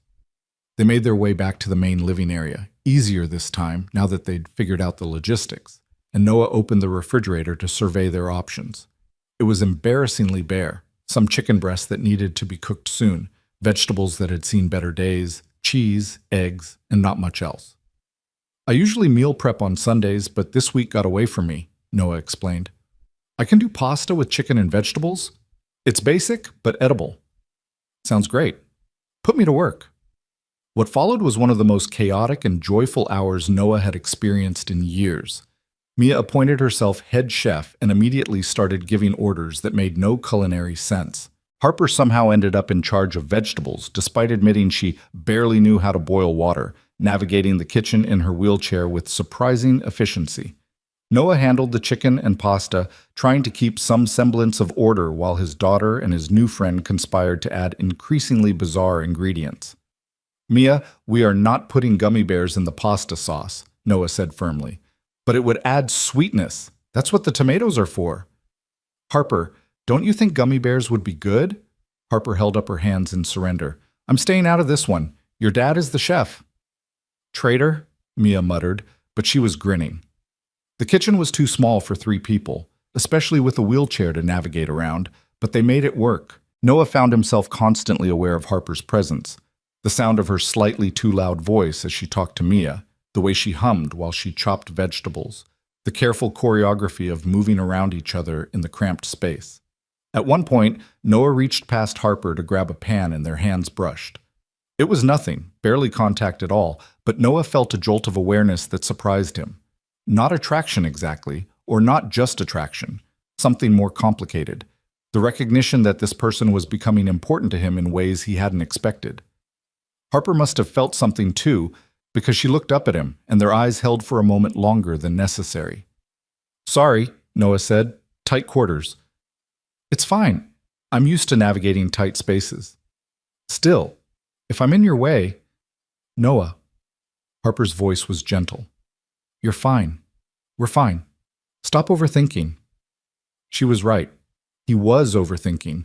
This was just dinner with a friend. Normal, everyday, not complicated dinner. Except it didn't feel normal. It felt like something was shifting, some fundamental change in the air between them that Noah couldn't quite name. Mia, oblivious to the adult tension, was singing to herself as she set the table. A made-up song about pasta and dinosaurs that made absolutely no sense, but was oddly catchy. Harper joined in, improvising harmonies that were slightly off-key but enthusiastic. By the time they sat down to eat, the pasta was actually decent, better than Noah's usual attempts, and the vegetables were only slightly burned. Mia had insisted on lighting a candle to make it fancy, and in the flickering light, they looked like a family. The thought hit Noah with unexpected force. They looked like a family. "This is really good," Harper said, signing as she spoke. "I can't remember the last time I had a home-cooked meal." "You don't cook?" Mia asked.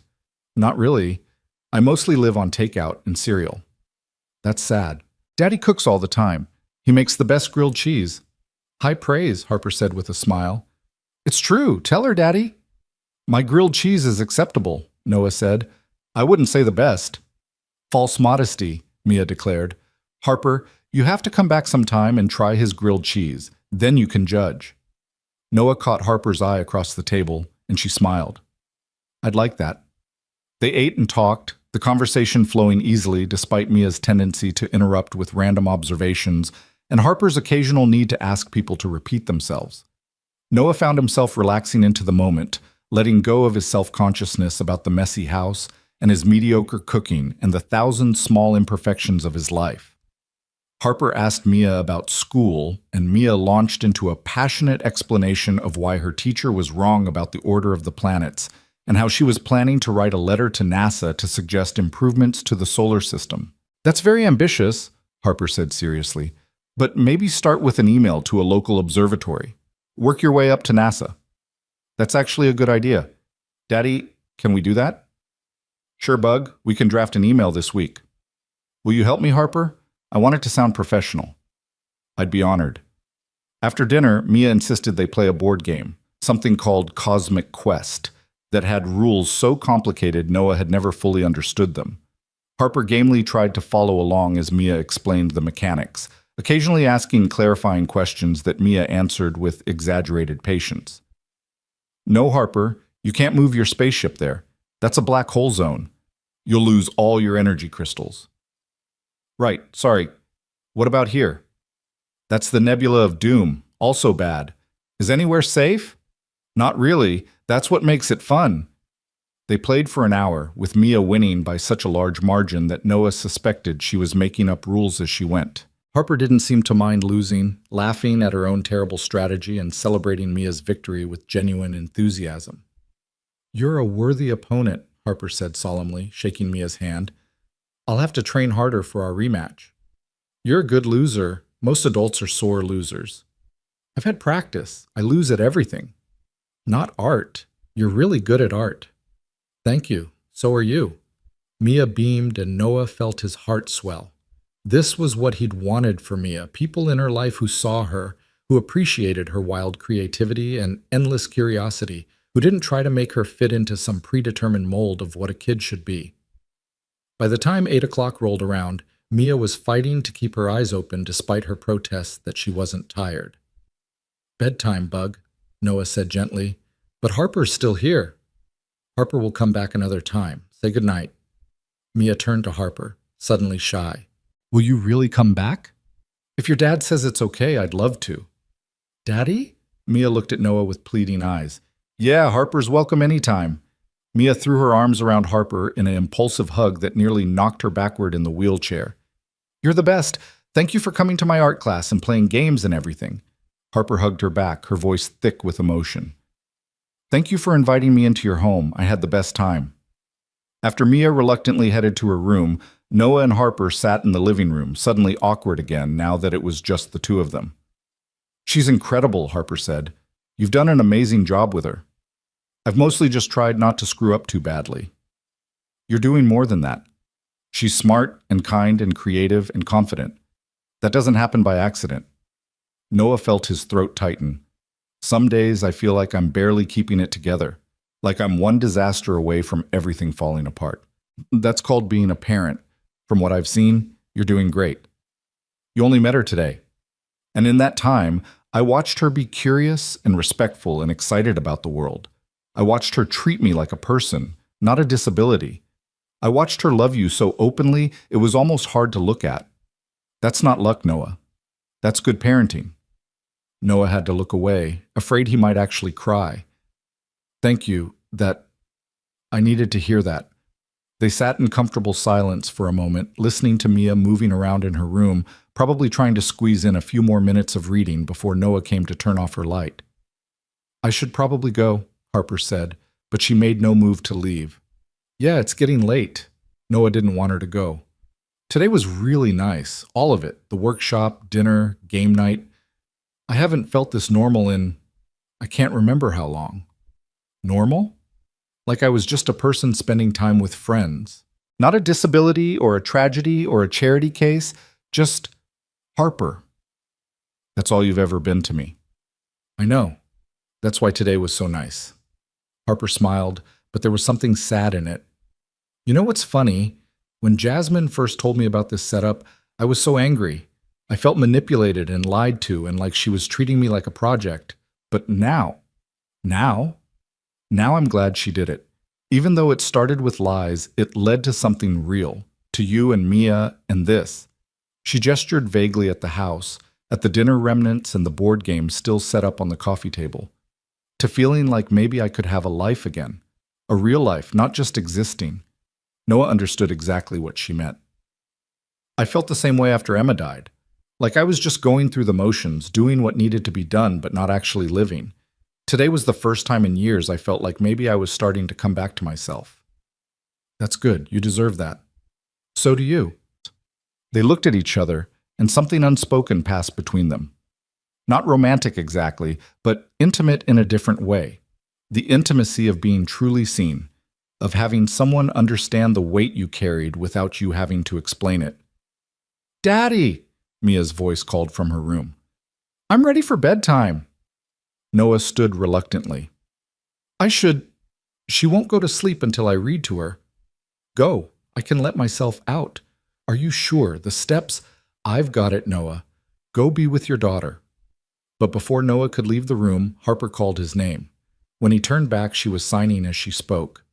"Thank you for today, for trusting me with Mia, for making me feel welcome in your home. Thank you for being here, for being exactly who you are." Noah helped Mia with her nighttime routine, brushing teeth, finding the right stuffed animals, reading 2 chapters from their current book. Mia was full of questions about Harper, barely paying attention to the story. "Do you think Harper had fun?" "She seemed to, yeah." "She's really nice, Daddy. I like her." "I like her too, Bug." "Are you going to be friends with her forever?" "I don't know about forever, but hopefully for a while." "Good. I think Mom would have liked her." Noah's breath caught. "What makes you say that?" "Because Mom liked people who were real. That's what Grandma says, that Mom didn't like fake people. She liked people who were themselves. And Harper is really herself, you can tell." Out of the mouths of babes, Noah thought. "You're right, Bug. Mom would have liked her." "Do you think Harper could come to my birthday party? It's not for 2 months, but I want to make sure." "We'll see. Now, go to sleep." "One more question." "Bug, no. Do you think Harper is pretty?" Noah sighed. They were back to this. "I think Harper is a lovely person inside and out. Now sleep." "That's not an answer." "It's the only answer you're getting tonight.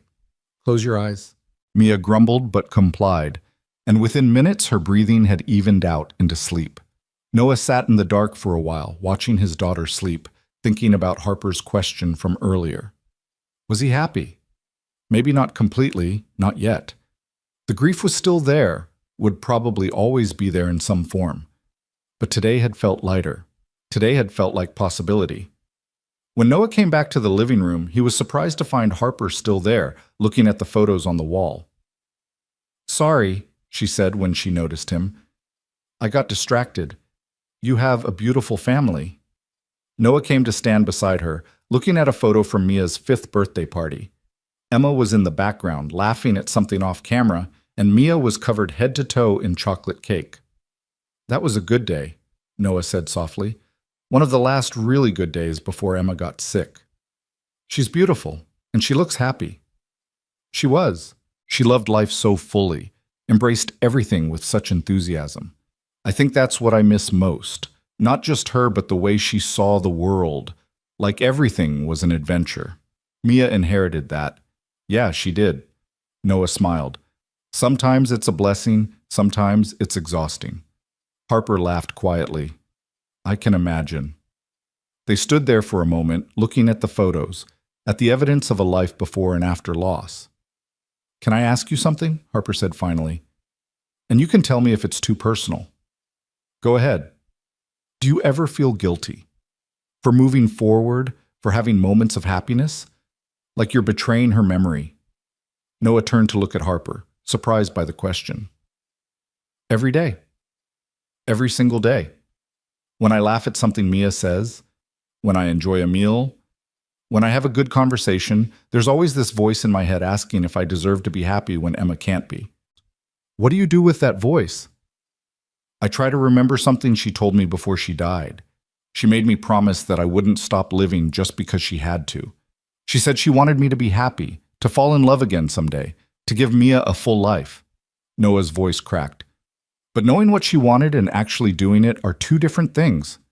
Harper reached out and took his hand, squeezing gently. "For what it's worth, I think you're doing it. Living, I mean. Maybe not perfectly, maybe not all the time, but you're trying. That's what matters." "Are you? Trying to live again?" Harper was quiet for a long moment. "I'm starting to.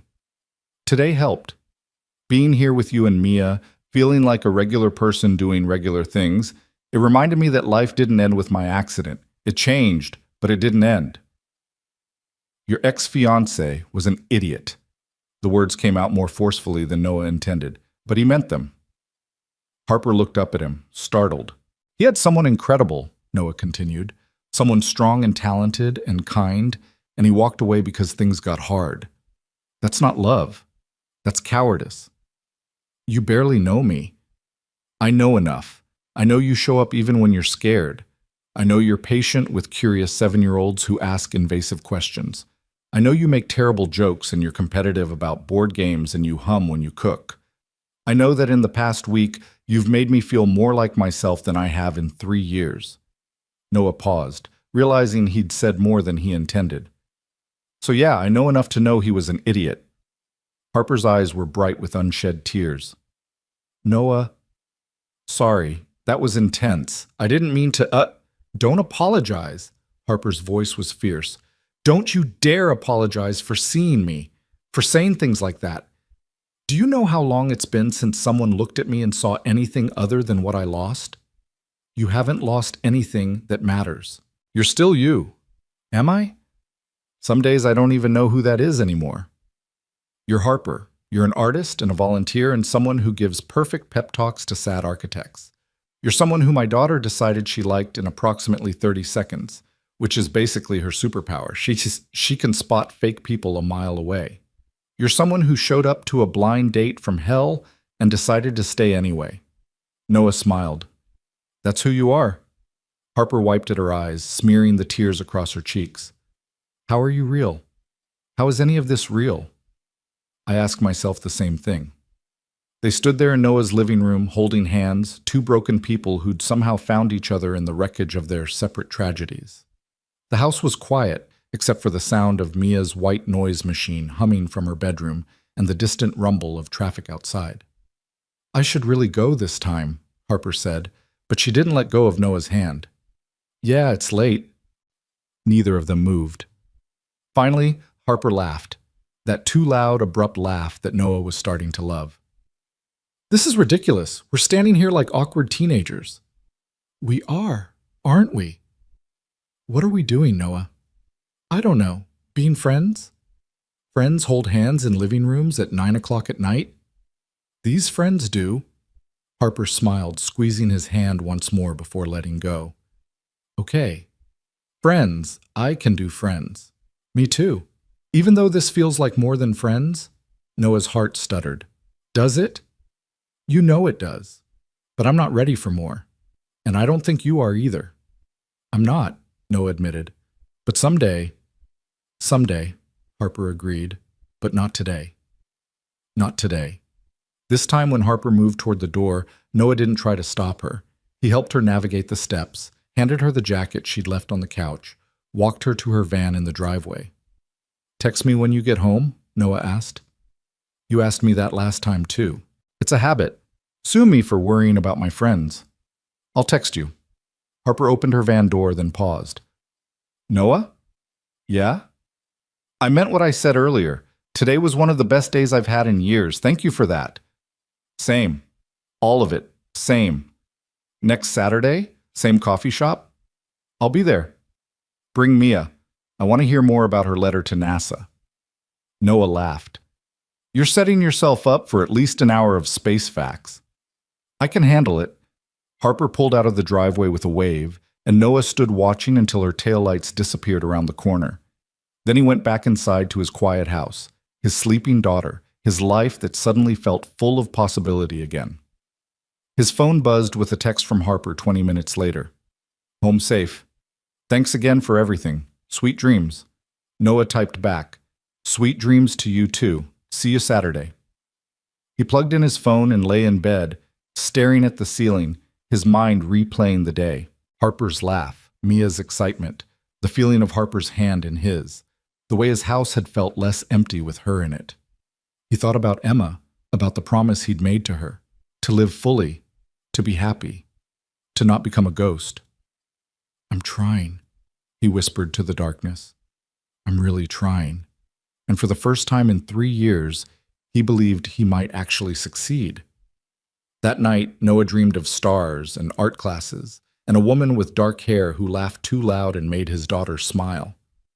He dreamed of possibility, of futures he'd thought were closed to him, of hearts that could break and still find ways to open again. When he woke the next morning to Mia jumping on his bed demanding pancakes, Noah felt something he hadn't felt in a long time. He felt ready. Not for everything, not all at once, but for the next step, for whatever came next. And that was enough. The weeks that followed felt like watching a photograph develop slowly in a dark room, details emerging gradually from what had seemed like blank space. Noah and Harper fell into a rhythm, coffee every Saturday morning, sometimes with Mia and sometimes without, text messages throughout the week about everything and nothing, occasional dinners at Noah's house where Mia would present increasingly elaborate art projects for Harper's approval. What surprised Noah most wasn't how easily Harper fit into their lives, but how natural it felt. There was no forcing, no awkward adjustment period. She simply became part of the fabric of their days, woven in so seamlessly that Noah sometimes forgot she hadn't always been there. Marcus, of course, was insufferable about the whole thing. So you're telling me you see her every week, you text her daily, she's met your kid, and you're still claiming this isn't dating, Marcus said over their weekly lunch, 3 weeks after that first coffee date. It's not dating because neither of us wants it to be dating, Noah said patiently. We're friends. Friends who stare at each other like lovesick puppies. I don't stare. You absolutely stare.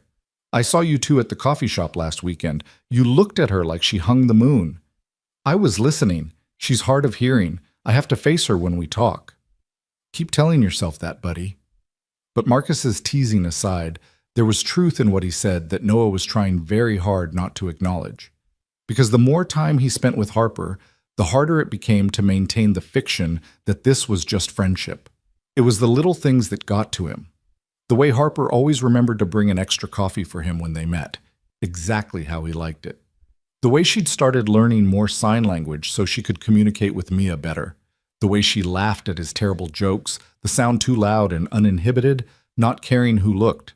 The way she'd text him pictures of things she found beautiful.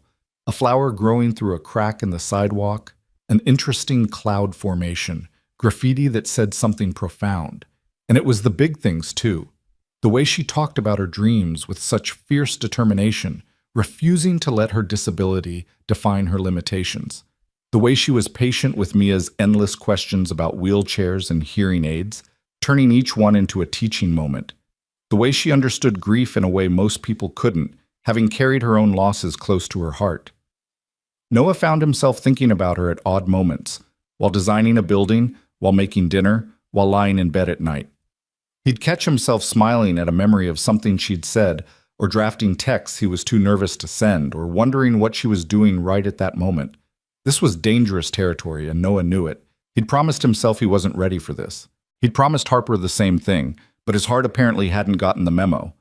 Harper, for her part, was fighting the same battle. She found herself looking forward to Saturdays with an intensity that scared her. Found herself checking her phone constantly, hoping for a message from Noah. Found herself lying awake thinking about the way he looked at her, really looked at her, seeing past the wheelchair and the hearing aids to the person underneath. "You're in trouble," Jasmine said one evening when Harper admitted, reluctantly, how often she was seeing Noah. "I'm not in trouble. We're just friends." "Harper, honey, I've known you for 5 years. You're many things, but a good liar isn't one of them." We established boundaries. We both agreed we weren't ready for anything romantic. "And how's that working out for you?" Harper didn't answer, which was answer enough. The truth was, she was terrified. Terrified of letting someone in again, of being vulnerable, of giving someone the power to hurt her. Her ex-fiancé had destroyed her sense of worth, had made her believe that no one could love her as she was now. The idea of opening herself up to that kind of rejection again made her want to retreat into her carefully constructed walls. But Noah made it hard to stay behind those walls. He had a way of seeing through her defenses, of calling her out when she was being self-deprecating or hiding behind humor. He treated her disability as a simple fact of her existence, not a tragedy or an inspiration or anything other than a part of who she was. He asked for her opinion on his architectural designs, valued her artistic perspective, made her feel like her thoughts mattered.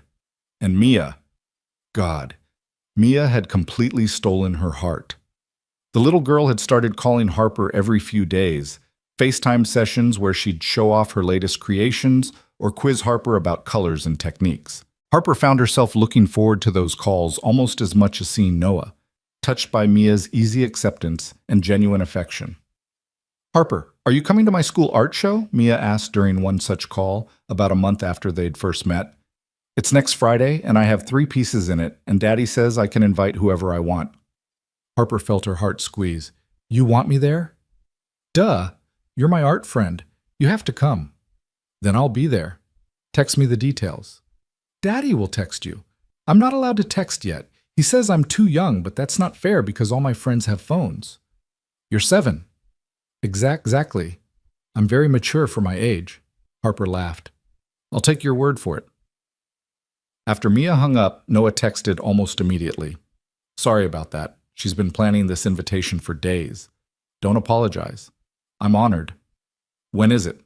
"Friday at 6. No pressure if you can't make it. I'll be there. Wouldn't miss it. Fair warning, my mother will be there. She's been dying to meet you. Should I be nervous?" "Probably. She's already decided she likes you based on the fact that Mia talks about you constantly. No pressure then." "None at all." Harper found herself ridiculously nervous about the school art show. She changed outfits 3 times, trying to find something that looked nice but not like she was trying too hard. She practiced what she'd say to Noah's mother, then felt stupid for rehearsing a conversation that hadn't happened yet. "You've got it bad," she told her reflection. "You are in so much trouble." The art show was held in the school gymnasium, which had been transformed with student artwork covering every available wall space. Harper arrived early, nerves making her hand shake slightly as she navigated through the crowd of parents and students.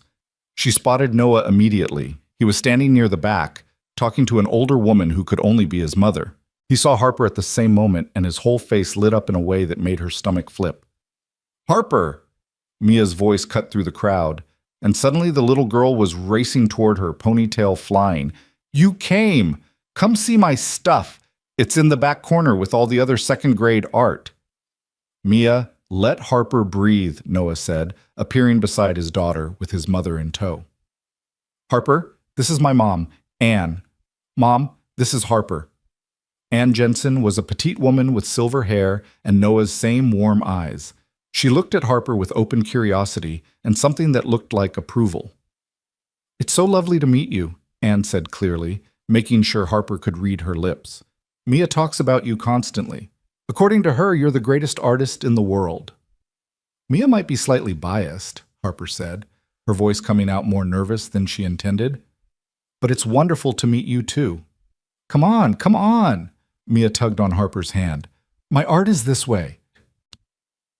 Mia's section featured 3 pieces: a watercolor of what appeared to be a sunset over an alien planet, a collage made from magazine cutouts and glitter, and a self-portrait done in colored pencil that showed surprising skill for a 7-year-old. "These are incredible," Harper said, studying each piece carefully. "The composition on this watercolor is really sophisticated, and your self-portrait. Mia, you've captured something special here. See how you've made your eyes the focal point? That takes real skill." Mia beamed. "Ms. Rodriguez helped with the shading, but I did the rest myself. You should be very proud." "I am. Daddy says I get my art talent from Mom. She used to paint." Harper glanced at Noah, who was watching them with an expression she couldn't quite read. Sadness, maybe, but also something softer. Pride. Contentment. "Your mom had good taste," Harper said, "because you're going to be an amazing artist someday." They spent the next hour walking through the exhibition, Mia providing running commentary on every piece. Noah's mother stayed close, asking Harper questions about her own art and her volunteer work, seeming genuinely interested in the answers. "Noah tells me you're a graphic designer," Ann said at one point when Mia had run off to find her teacher. "I am. I work from home now, mostly doing freelance projects." "That must be challenging, working alone." Harper appreciated that Ann didn't mention her disability, didn't ask the invasive questions most people asked. "It has its ups and downs. I miss the collaborative aspect of working in an office sometimes, but the flexibility is nice." "Well, I think it's wonderful that you've built a career doing what you love and that you volunteer with children. Mia absolutely adores you." "The feeling is mutual. She's an incredible kid." Ann's expression softened. "She is, and she's happier than I've seen her in a long time. You're good for her."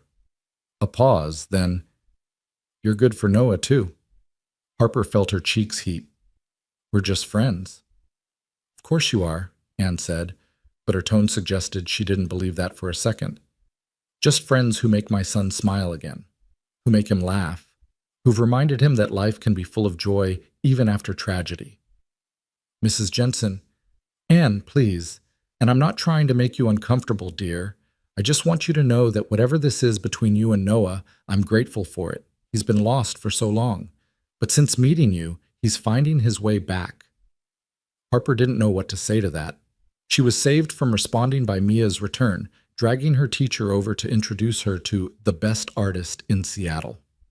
After the art show, Noah suggested they all go for ice cream, a tradition he and Mia had after every school event. Harper expected Ann to decline, giving them space, but the older woman accepted enthusiastically. "I want to hear more about your graphic design work," Ann said as they walked to the ice cream shop 2 blocks from the school. "I'm thinking of redesigning the logo for my book club, and I'd love to pick your brain." They crowded into a small booth at the ice cream parlor, Mia squeezed between Noah and Harper, talking nonstop about her art show and who liked which pieces and how many compliments she got. "And Ms. Rodriguez said my watercolor showed real promise, and she asked if I take private lessons. And I said no, but maybe I should, Daddy. What do you think? Can I take art lessons?" "We'll look into it, Bug." "Harper, do you teach art lessons?"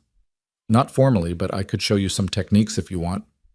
"Really? That would be so cool. Can we start this weekend?" "Mia," Noah warned, "Harper might have other plans." "Actually, I'm free Saturday afternoon if that works for you guys." Mia's squeal of delight made several other customers turn to look.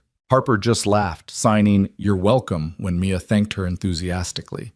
Ann watched this exchange with obvious pleasure. When Mia excused herself to go to the bathroom, dragging Noah with her because, "Daddy, I need someone to watch my ice cream," Ann leaned closer to Harper. "Can I tell you something?" Ann asked. "Of course." "When Emma died, I was so worried about Noah. Not just the grief, which was terrible enough, but I worried he'd shut down completely, that he'd go through the motions of living without actually being alive. And for a long time, that's exactly what happened. Anne's eyes were bright with emotion.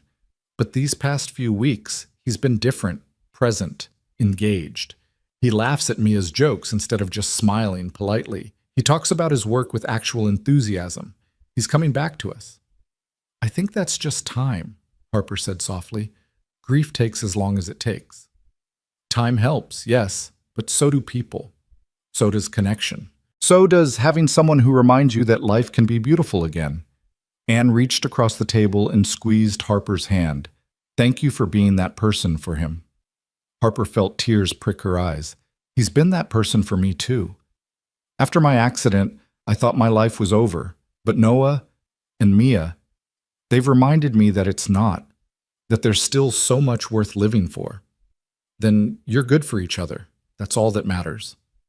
When Noah and Mia returned, Mia complaining that the bathroom was gross and smelled weird, they finished their ice cream and said their goodbyes. Anne hugged Harper with surprising strength, whispering, "Come to Sunday dinner sometime," before letting go. Noah walked Harper to her van, Mia holding her hand and chattering about art lessons and all the things she wanted to learn. "Your mom is wonderful," Harper said when Mia finally ran ahead to climb in Noah's truck. "She likes you, a lot. The feeling is mutual. She also thinks we're dating." Harper felt her stomach flip. "What did you tell her?" "The truth, that we're friends." "And she believed you?" "Not even a little bit." Noah ran a hand through his hair. "Harper, I need to tell you something." Harper's heart started racing. "Okay." "This thing we're doing, the coffee dates, the dinners, spending time together, it's getting harder to call it just friendship." "I know." "You know?" "Of course I know. I'm not blind, Noah. I see the way you look at me. I feel it too." Noah stepped closer, and Harper could see the conflict in his eyes. "I don't want to rush this. I don't want to mess it up by moving too fast." "Then we won't rush. We'll keep doing exactly what we're doing. Even though it feels like more?" "Especially because it feels like more. Because that means it matters, and things that matter are worth taking slowly." Noah smiled, and Harper saw relief flood his features. "How did you get so wise?" "Therapy. Lots and lots of therapy." They stood there in the parking lot, neither quite ready to leave. In Noah's truck, Mia was drawing patterns on the foggy window, giving them privacy. "I'm scared," Noah admitted, "of letting someone in again, of caring about someone and losing them. I'm scared too, of being abandoned again, of someone getting close and then deciding I'm too much work." "You're not too much work." "You don't know that. You haven't seen me on my bad days when the pain is unbearable and I'm depressed and angry at the world. You haven't had to help me with things I can't do myself. You haven't—" "Harper." Noah's voice was gentle but firm. "Everyone has bad days. Everyone needs help sometimes. That doesn't make you too much. It makes you human." "Easy to say now." "Then let me prove it. Let me be there for the bad days as well as the good ones. Let me show you that I'm not going anywhere."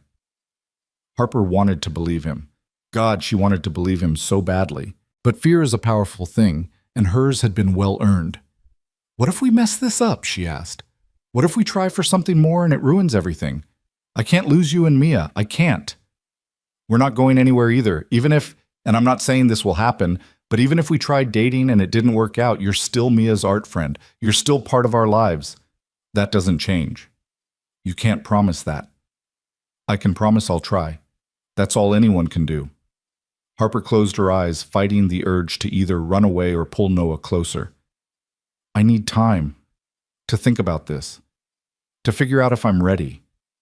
"Take all the time you need. I'm not going anywhere." "What if I'm never ready?" "Then we stay friends, and I'll be grateful for that." Harper opened her eyes and found Noah watching her with such patience and understanding that it made her chest ache. "You're too good to be true, you know that?" "I'm really not. Ask Marcus. He'll give you a comprehensive list of my flaws." "I might take you up on that." "Daddy!" Mia called from the truck. "Can Harper come to Sunday dinner at Grandma's this week?" Noah looked at Harper, questioning. "No pressure. My mom invited you, but you absolutely don't have to. I'd love to, Harper heard herself say. If you're sure. I'm sure. We have family dinner every Sunday. It's usually chaos, but the food is good. Then count me in. As Harper drove home that night, she replayed the conversation in her head. Noah had essentially told her he wanted more than friendship. She'd admitted she felt the same. They'd decided to take things slowly, which was smart and mature and exactly the right choice.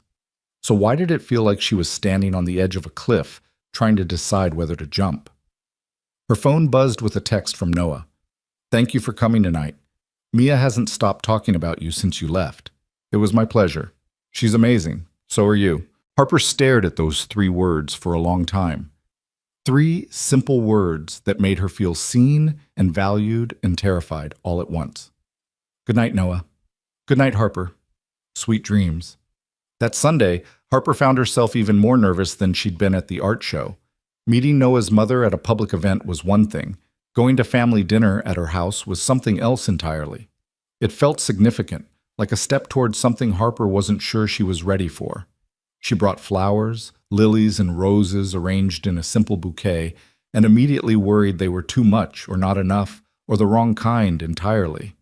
Stop overthinking, she told herself as she parked outside the address Noah had given her. It's just dinner with friends. Friends whose son you're falling for, a voice in her head added helpfully. Friends who are probably going to ask about your intentions. Noah must have been watching for her because he appeared on the porch before she even made it halfway up the accessible ramp that had been built alongside the steps. You didn't have to bring anything, he said, but he was smiling. My mother raised me better than to show up empty-handed. Fair enough. Come on. I'll warn you that it's loud and chaotic in there. I grew up in a Korean household with 5 aunts. I can handle loud and chaotic. Noah laughed and opened the door, and immediately Harper was engulfed in warmth and noise and cooking smells. Anne's house was cozy and lived in, with photos covering every surface and comfortable furniture that showed signs of use. Mia came running, signing hello, enthusiastically before launching into an explanation of the picture she'd drawn for Harper. That's beautiful, Harper said, studying the crayon drawing of what appeared to be her and Mia at an art class. Can I keep it? That's why I made it, silly. Anne appeared from the kitchen, wiping her hands on a floral apron. Harper, I'm so glad you could make it. Those flowers are gorgeous. You shouldn't have. It's my pleasure to be here. Thank you for inviting me. Of course. Any friend of Noah's is family. Come, let me show you where everything is. We're very casual here. Make yourself at home. The next few hours were a whirlwind of activity. Anne had made enough food to feed an army, roast chicken, mashed potatoes, 3 different vegetables, homemade rolls, and a pie that smelled like heaven. Harper offered to help but was shooed away, told to relax and enjoy herself. She ended up in the living room with Noah and Mia, looking through old photo albums that Anne had pulled out specifically to show her. There were pictures of Noah as a child, gap-toothed and grinning, always building something. Photos of him in college with Marcus, both of them looking young and carefree. Wedding photos with Emma, both of them radiant with joy. Harper found herself drawn to those wedding photos, studying Emma's face. She was beautiful, yes, but more than that. She looked alive in a way that came through even in still images, full of energy and joy and love. She was something special, Anne said softly, appearing beside Harper. Loud and impulsive and absolutely perfect for my son. She looks happy. She was. They both were. Anne turned to look at Noah, who was helping Mia with a puzzle across the room. And he can be happy again. Different, but still happy. He's allowed that. Harper heard the message beneath the words.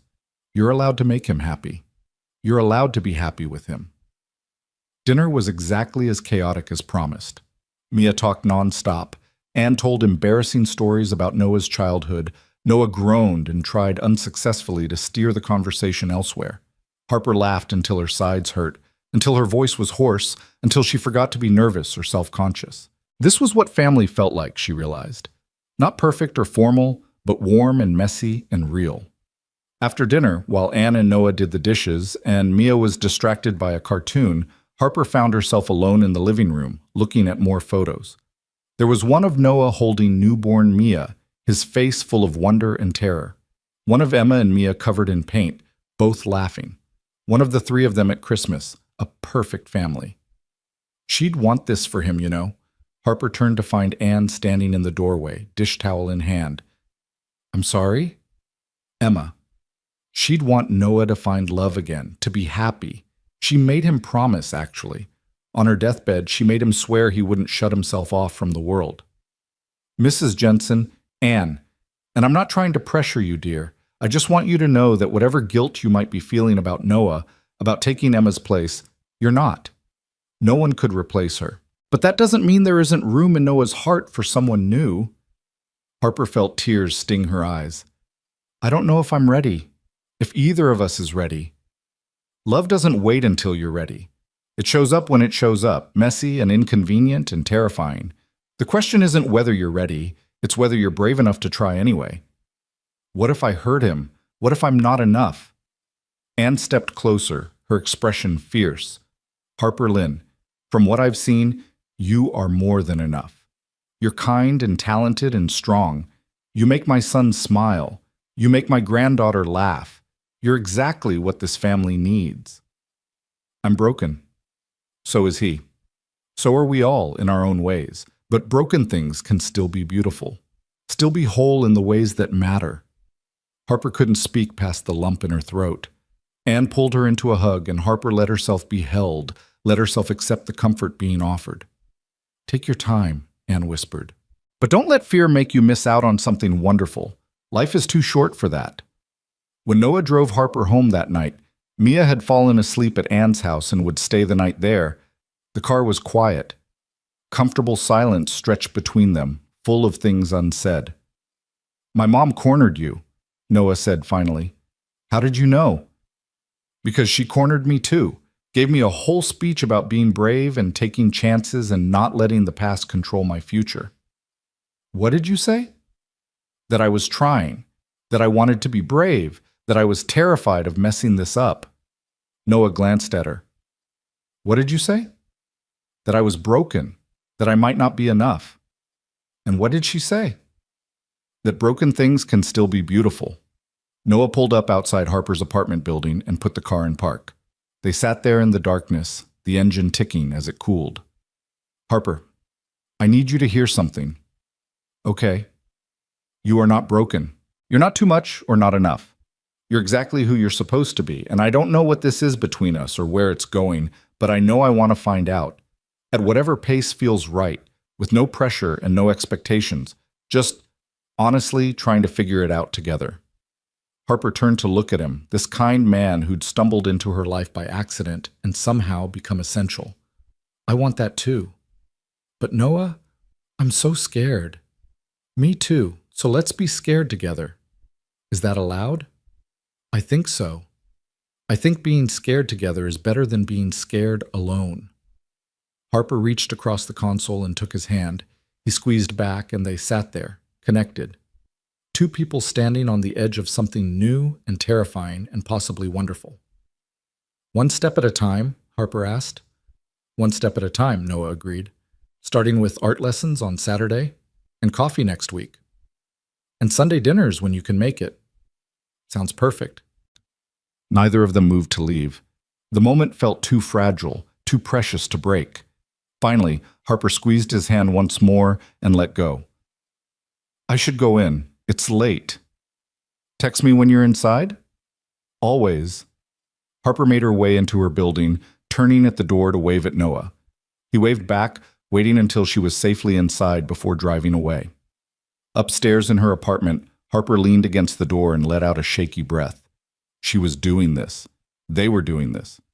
Whatever this was, they were figuring it out together. Her phone buzzed with a text from Noah. Thank you for coming tonight. My mom loves you, Mia loves you, and I'm really glad you're in our lives. Harper typed and deleted 3 different responses before settling on, I'm glad I'm in your lives too. Good night, Noah. Good night, Harper. Harper got ready for bed, her mind replaying the evening, the warmth of Anne's home, the laughter over dinner, the weight of Noah's hand in hers. She thought about Anne's words, about broken things still being beautiful, about love showing up when it was ready and not before. Maybe she was ready. Or maybe she wasn't. But maybe, just maybe, she was willing to try anyway. And for now, that was enough. The art lessons became a weekly tradition. Every Saturday afternoon, Harper would come to Noah's house with supplies and patience, teaching Mia techniques that the little girl absorbed like a sponge. But more than that, those afternoons became something none of them had expected. They became a space where all three of them could simply exist together, no pressure or pretense, just the easy comfort of people who belonged in each other's lives. 2 months passed this way, a gentle progression of coffee dates and family dinners and text messages that grew increasingly personal. Noah found himself telling Harper things he'd never told anyone, his fears about failing Mia, his guilt about moving forward, his dreams for projects he wanted to design someday.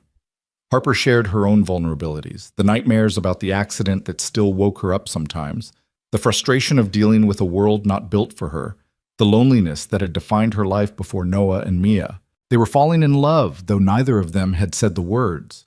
It was there in every glance, every touch, every moment they chose to spend together. But fear kept those words locked away, unspoken but deeply felt. Then came the day that changed everything. It started as an ordinary Saturday. Harper arrived at Noah's house with her usual bag of art supplies, ready for Mia's lesson. But when Noah opened the door, his expression was strained, worried. "What's wrong?" Harper asked immediately. "Mia's not feeling well. She woke up with a fever and she's been asking for Emma." Noah's voice cracked. "She does this sometimes when she's sick, regresses a little, asks for her mom. I thought maybe we should cancel today." "Do you want me to go?" Noah hesitated, and Harper could see the internal struggle playing out on his face. This was intimate, vulnerable, the kind of moment you shared with family, not with someone you were just friends with. "No," he said finally. "Actually, I think she'd like to see you. She was upset when I told her you might not come." Harper followed Noah inside to find Mia curled up on the couch, wrapped in a blanket covered with stars. Her face was flushed with fever, her eyes glassy. "Harper!" Mia's voice was hoarse. "You came." "Of course I came, sweetheart. Your dad said you're not feeling well. My throat hurts and my head hurts, and everything is bad." Tears spilled down Mia's cheeks. "I want my mommy." Harper's heart broke. She looked at Noah, who stood frozen, clearly struggling with his own emotions. Without overthinking it, Harper moved closer to the couch. "I know, honey. I know you want your mom. And it's okay to miss her, especially when you feel bad. But she's not here." Mia's voice was small and lost. "She's never here when I need her." "No, she's not here, and that's really, really unfair. You should have your mom here to make you soup and stroke your hair and tell you everything will be okay." "Then why isn't she here?" It was a child's question, simple and devastating. Harper felt tears sting her own eyes. Because sometimes terrible things happen to wonderful people, and it's not fair and it's not right, and it hurts so much. But Mia, your mom loved you so, so much. And even though she can't be here, that love doesn't go away. How do you know? Because love doesn't end when someone dies. It changes, but it doesn't end. Your mom is still loving you, even from far away, and your dad is here, loving you enough for 2 parents. And you have your grandma and your friends, and Harper's voice wavered, and people like me who think you're pretty amazing and want to help however we can. Mia looked at Harper with those fever-bright eyes. "Will you stay? Even though I'm sick and sad?" "I'll stay as long as you want me here." "Forever?" The question hung in the air, weighted with meaning beyond what a 6-7-year-old intended. Harper glanced at Noah, who was watching them with an expression of such raw emotion it took her breath away. "Let's start with today," Harper said gently, "and we'll figure out the rest as we go." Mia seemed satisfied with that answer. She patted the couch beside her. "Will you sit with me? We can't do art lessons, but maybe you could just be here?" "I can definitely do that." Harper spent the afternoon on that couch with Mia curled against her side, the little girl drifting in and out of fevered sleep. Noah brought them soup and tea and medicine, checking Mia's temperature every hour, his worry evident in every movement. At one point, while Mia was sleeping, Noah sat down on Mia's other side, and they formed a protective circle around her. "Thank you," Noah whispered, for knowing what to say, for staying. Where else would I be? I don't know. But most people would have run when faced with a sick kid crying for her dead mother. I'm not most people. No, you're really not.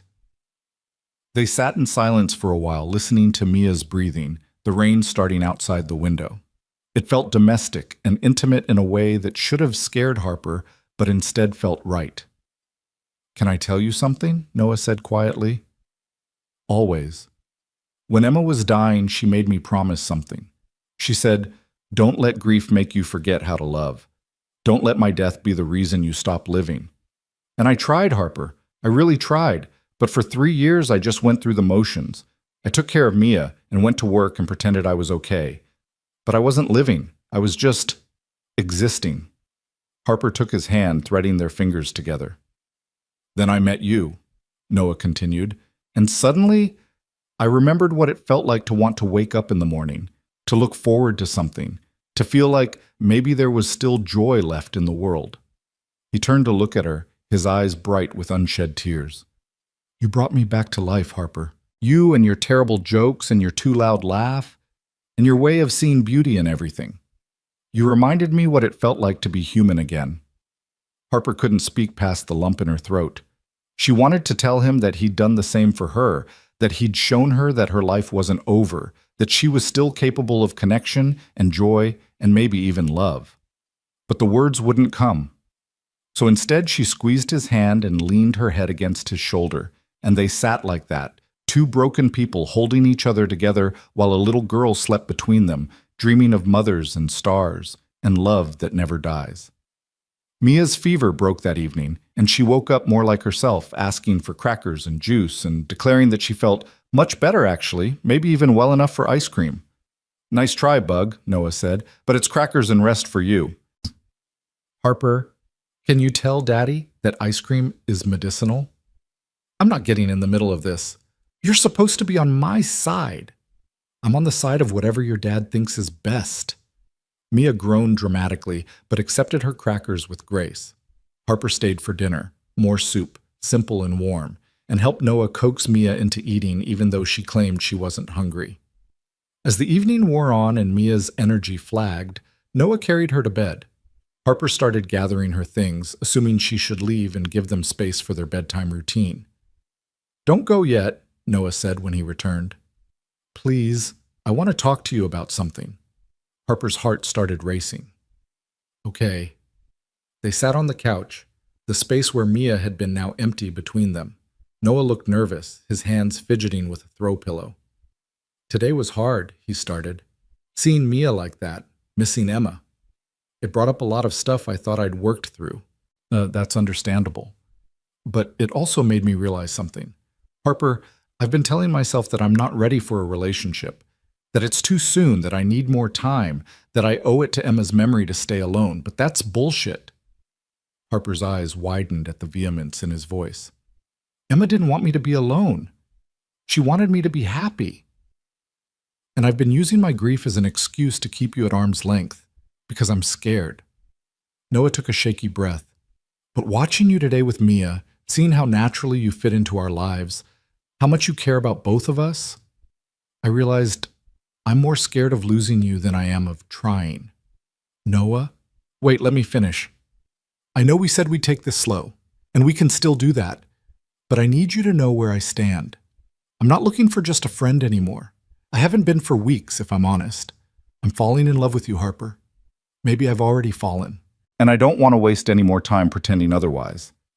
Harper felt like all the air had been sucked out of the room. You're falling in love with me? Is that really so surprising? Yes, Noah, Harper gestured at herself, at the wheelchair, the hearing aids. I'm not exactly the easy choice.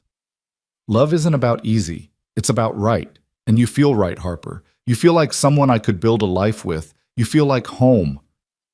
Harper felt tears streaming down her face. I'm terrified. Me too. What if I can't be what you need? What if I can't be a good partner or a good mother figure to Mia? What if... Harper. Noah moved closer, taking both her hands. You already are those things. You already show up for us, care for us, make our lives better just by being in them. I'm not asking you to be anyone other than who you are right now. But my disability is part of you. It's not all of you, but it's part of you, and I accept that. Hell, I more than accept it. I admire it. I admire how you've rebuilt your life after your accident, how you refuse to let limitations define you, how you face every day with such courage even when it's hard. I'm not brave. You're the bravest person I know. You showed up to that coffee date even though you were terrified. You let Mia into your heart even though kids can be unpredictable and hurtful. You're here, right now, letting yourself be vulnerable with me, even though your ex taught you that vulnerability leads to abandonment. If that's not brave, I don't know what is. Harper was crying in earnest now, years of fear and pain and loneliness pouring out. I'm so scared of losing you. I'm not going anywhere. You don't know that. What if something happens to me? What if my condition gets worse? What if... Then we deal with it together. Harper, life is uncertain. I learned that the hard way when Emma got sick. We can't control what happens. All we can control is how we choose to face it. And I choose to face it with you. If you'll have me. Harper looked at this man who'd somehow become her whole world in just a few short months. This kind, patient, beautiful man who saw past her wheelchair to the person underneath, who made her laugh and feel valued and believe that maybe, just maybe, she was worthy of love. I'm falling in love with you too, she whispered. I have been for weeks. I was just too scared to admit it. Noah's face broke into the most beautiful smile Harper had ever seen. Yeah? Yeah. You and Mia, you've become my family. The family I thought I'd lost the right to have after my accident. You never lost that right. You just hadn't found the right people yet. And you're the right people? I'd like to think so, but that's up to you to decide. Harper thought about all the reasons she should say no, about the complications and the risks and the very real possibility of getting hurt again. But then she thought about Saturday morning coffees and art lessons and family dinners at Anne's house. She thought about Mia's infectious laugh and Noah's gentle patience and the way they made her feel like she belonged. Okay, she said. Okay. Let's try this, for real. Not just friendship, but actually dating, actually building something together. Noah's smile could have lit up the entire city. Really? Really, but Noah, I need you to understand something. My disability isn't going away. There will be bad days, days when the pain is unbearable, when I'm frustrated and angry, when I need more help than I want to admit. Can you handle that? Can you handle mine? Because I have bad days too. Days when the grief hits me out of nowhere and I can barely function. Days when I'm short with Mia and snap at everyone. Days when I miss Emma so much I can't breathe. This goes both ways, Harper. We're both bringing baggage into this. The question is whether we're willing to help each other carry it. Harper felt something shift inside her, a wall crumbling that she'd built to protect herself. I'm willing to try. That's all I'm asking. They looked at each other for a long moment, this new understanding settling between them. Then Noah leaned forward slowly, giving Harper time to pull away if she wanted. She didn't want to. Their first kiss was gentle, tentative, full of promise and fear and hope, all tangled together. When they pulled apart, both were smiling. I should probably tell you something, Harper said. What's that? Mia asked me at the art show if I would come to her birthday party. It's next week. I know, I was planning to invite you anyway. She also asked if she could call me Aunt Harper. Noah's expression softened. What did you say? I said she should ask you first, that it was a big deal. It is a big deal, but if you're comfortable with it, I think Emma would have liked that. She always wanted Mia to have strong women in her life. You really think she'd be okay with this? With us? I know she would. She used to say that love multiplies, it doesn't divide, that there's always room for more people to love. Noah smiled sadly. She was right about that. The following week passed in a blur of giddy happiness and nervous anticipation. Noah and Harper went on their first official date, dinner at a quiet restaurant where they talked for hours and held hands across the table like teenagers. They told Mia together that they were dating, and she'd responded with an enthusiastic, "Finally! I thought you'd never figure it out."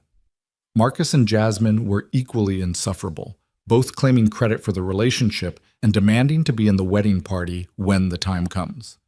We've been dating for 1 week, Noah protested. Doesn't matter, Marcus said. I'm calling it now. You two are endgame, Anne cried when Noah told her, pulling both him and Harper into a fierce hug. I'm so happy for you both. Emma would be so happy. Mia's 8th birthday party was a chaotic, joyful affair held at Anne's house. 20 kids running around hyped up on sugar, a bounce house in the backyard, and enough decorations to make the house look like a craft store had exploded. Harper helped with setup, navigating the chaos with surprising ease. She'd worried about how the other parents would react to her. Would they stare, ask invasive questions, treat her differently? But Noah stayed close, running interference when needed, making it clear through both words and body language that Harper was his partner, not someone to be pitied or questioned. When it came time for cake, Mia insisted that Harper sit next to her. As they sang happy birthday and Mia blew out her candles, the little girl leaned over and whispered, I wish that you and Daddy would stay together forever. Harper felt her heart squeeze. That's a good wish, sweetheart. Do you think it'll come true? I think we're going to try very hard to make it come true. Mia seemed satisfied with that answer. She threw her arms around Harper's neck. I love you, Aunt Harper. Harper froze.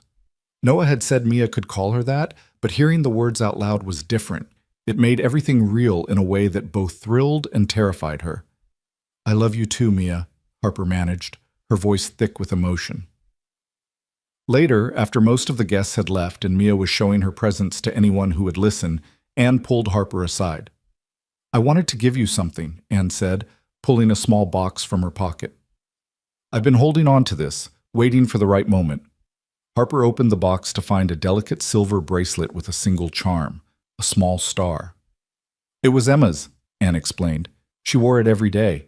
After she died, I kept it, thinking I'd give it to Mia when she was older, but I think Emma would want you to have it.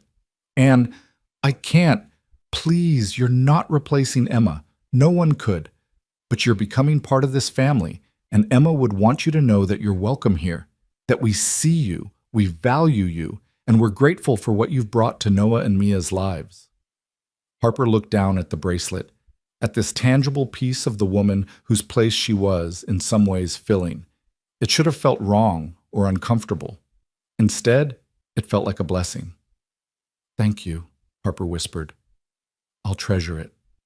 Anne helped her put it on, and Harper felt the weight of it on her wrist, light but significant. A reminder that love doesn't end, and families can grow to include new people without diminishing the memory of those who came before. That night, after Mia had gone to bed exhausted but happy, Noah and Harper sat on Anne's porch swing, watching the stars come out. That was a good day, Noah said. It really was. Mia seemed so happy. She was. She is. Because of you. Not just because of me. No, but you're a big part of it. She told me earlier that she feels like she has a complete family again. Not the same family as before, but complete in a different way. Harper felt tears prick her eyes. That's all I want. To be part of your family. To help make you both happy. You do. You really do. Noah turned to face her, taking both her hands. Harper, I know it's only been a few months. I know this is fast. But I've never been more certain of anything in my life. I love you. Completely. Entirely. With everything I have. I love you too, Harper said. And this time the words came easily. I love you and Mia and the life we're building together. I want to build a future with you. I want Mia to grow up with you in her life. I want Sunday dinners and art lessons and coffee dates for as long as we can have them. I want that too. I want to wake up next to you and fall asleep beside you and face whatever comes together. Harper's breath caught. Noah, are you? Not yet, not tonight, but someday, when the time is right, I'm going to ask you to marry me. And I wanted you to know that. So there's no doubt about where this is heading. Harper couldn't breathe. You want to marry me? Someday, yes. When we're both ready, when we've had time to build our foundation. But yes, Harper Lynn, I want to spend my life with you.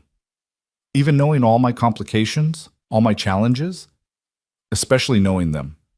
Because they're part of what makes you you, and I love all of you, not just the easy parts. Harper pulled Noah close, kissing him with all the love and hope and gratitude she felt.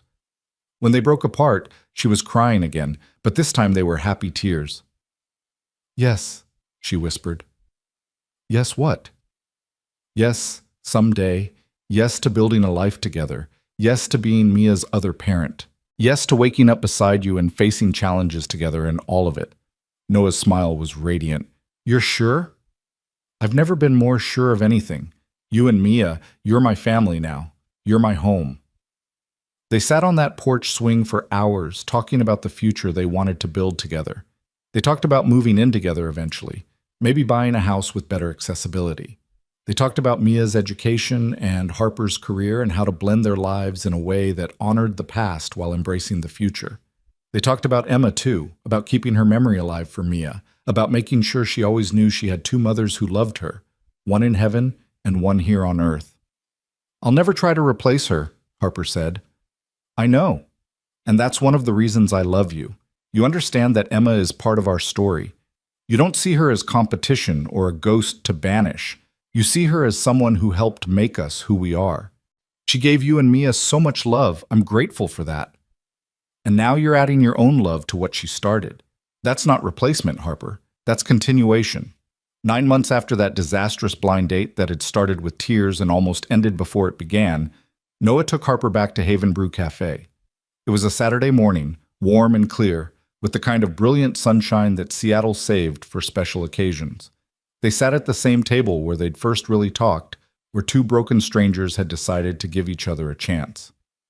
"I've been thinking about that first day," Noah said, stirring his coffee. "About how you asked me to leave before I could reject you." "Don't remind me. I was so sure you'd run." "I almost did. For about 2 seconds, I was terrified. But then I looked at you and saw someone who understood what it felt like to be scared. Someone who knew what it meant to carry weight you never asked for. And you stayed. Best decision I ever made." Harper smiled, reaching across the table to take his hand. The silver bracelet caught the light, Emma's star charm glinting. "Mine, too." "Do you remember what I signed to you that day?" "You said, 'I'm staying.' I want to add to that now, if that's okay." Harper's heart started racing. "Okay." Noah stood up, and Harper suddenly realized what was happening. He pulled a small box from his pocket and knelt down beside her wheelchair, right there in the middle of the coffee shop where they'd met. "I know I said someday," Noah began, his voice shaking slightly. "But I've realized that someday is now. Harper, you've given me and Mia more happiness than I thought possible. You've shown me that hearts can break and still find ways to love again. You've proven that family isn't just blood. It's the people who show up, who stay, who choose to love even when it's scary." Harper was crying, not caring that everyone in the cafe was now watching. "I'm not asking you to complete me or fix me or be anyone other than exactly who you are," Noah continued. "I'm asking you to build a life with me, with Mia, with all our beautiful, complicated, imperfect pieces. Harper Lynn, will you marry me?" "Yes," Harper said through her tears. "Yes, yes, 1,000 times, yes." The cafe erupted in applause as Noah slipped the ring onto her finger, a simple band with a blue sapphire, the color of the ocean on a clear day. He stood and kissed her, and Harper tasted salt from both their tears, felt his heart racing against hers, knew that this was what coming home felt like. "I love you," Noah whispered against her lips. "I love you too. I love you and Mia and this crazy beautiful life we're building."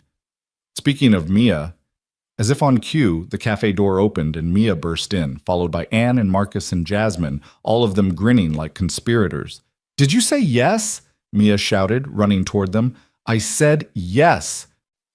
Mia threw herself at Harper, nearly knocking her backward in the wheelchair.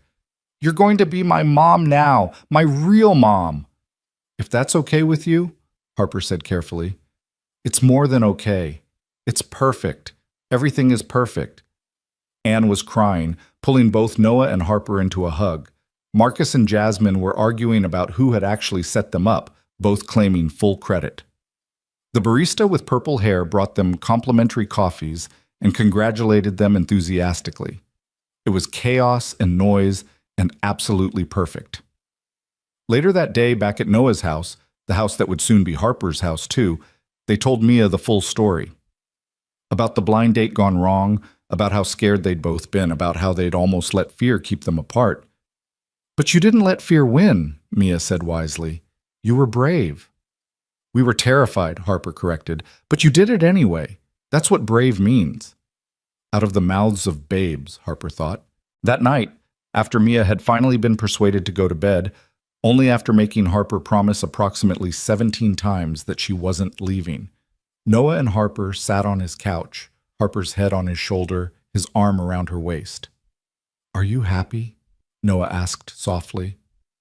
Harper thought about the question, thought about where she'd been a year ago, alone, convinced her life was over, unable to see past her limitations. Thought about where she was now, engaged to an incredible man, about to become a mother to a wonderful little girl, surrounded by family who loved her exactly as she was. "I'm happier than I ever thought possible," she said.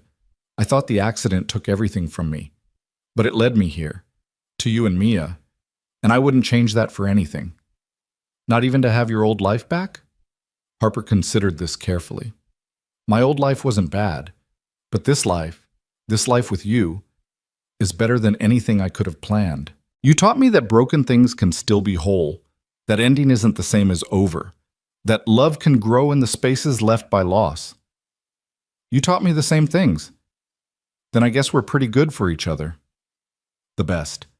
They sat in comfortable silence, both thinking about the journey that had brought them here, a journey that started with tears and almost ended before it began, a journey that required courage and patience and a willingness to be vulnerable even when it was terrifying.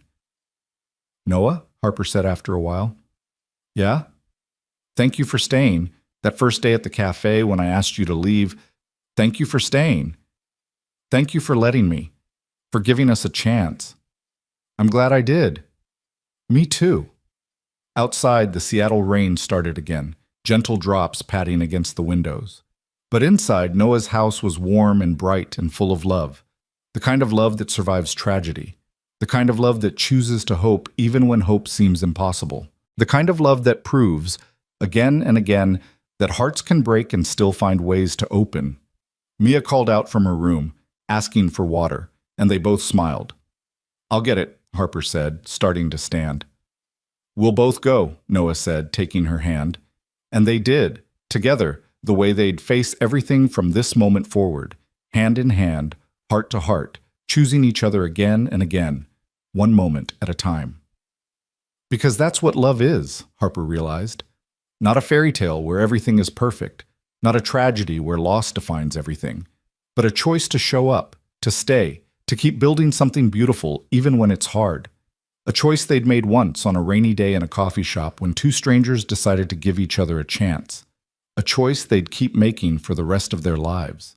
And as Harper kissed Mia's forehead and tucked the blanket around her, as Noah stood in the doorway watching his two favorite people in the world, as they all whispered goodnight and I love you, Harper knew with absolute certainty that she was exactly where she was meant to be. Not despite the accident that had changed her life, but in some strange way because of it.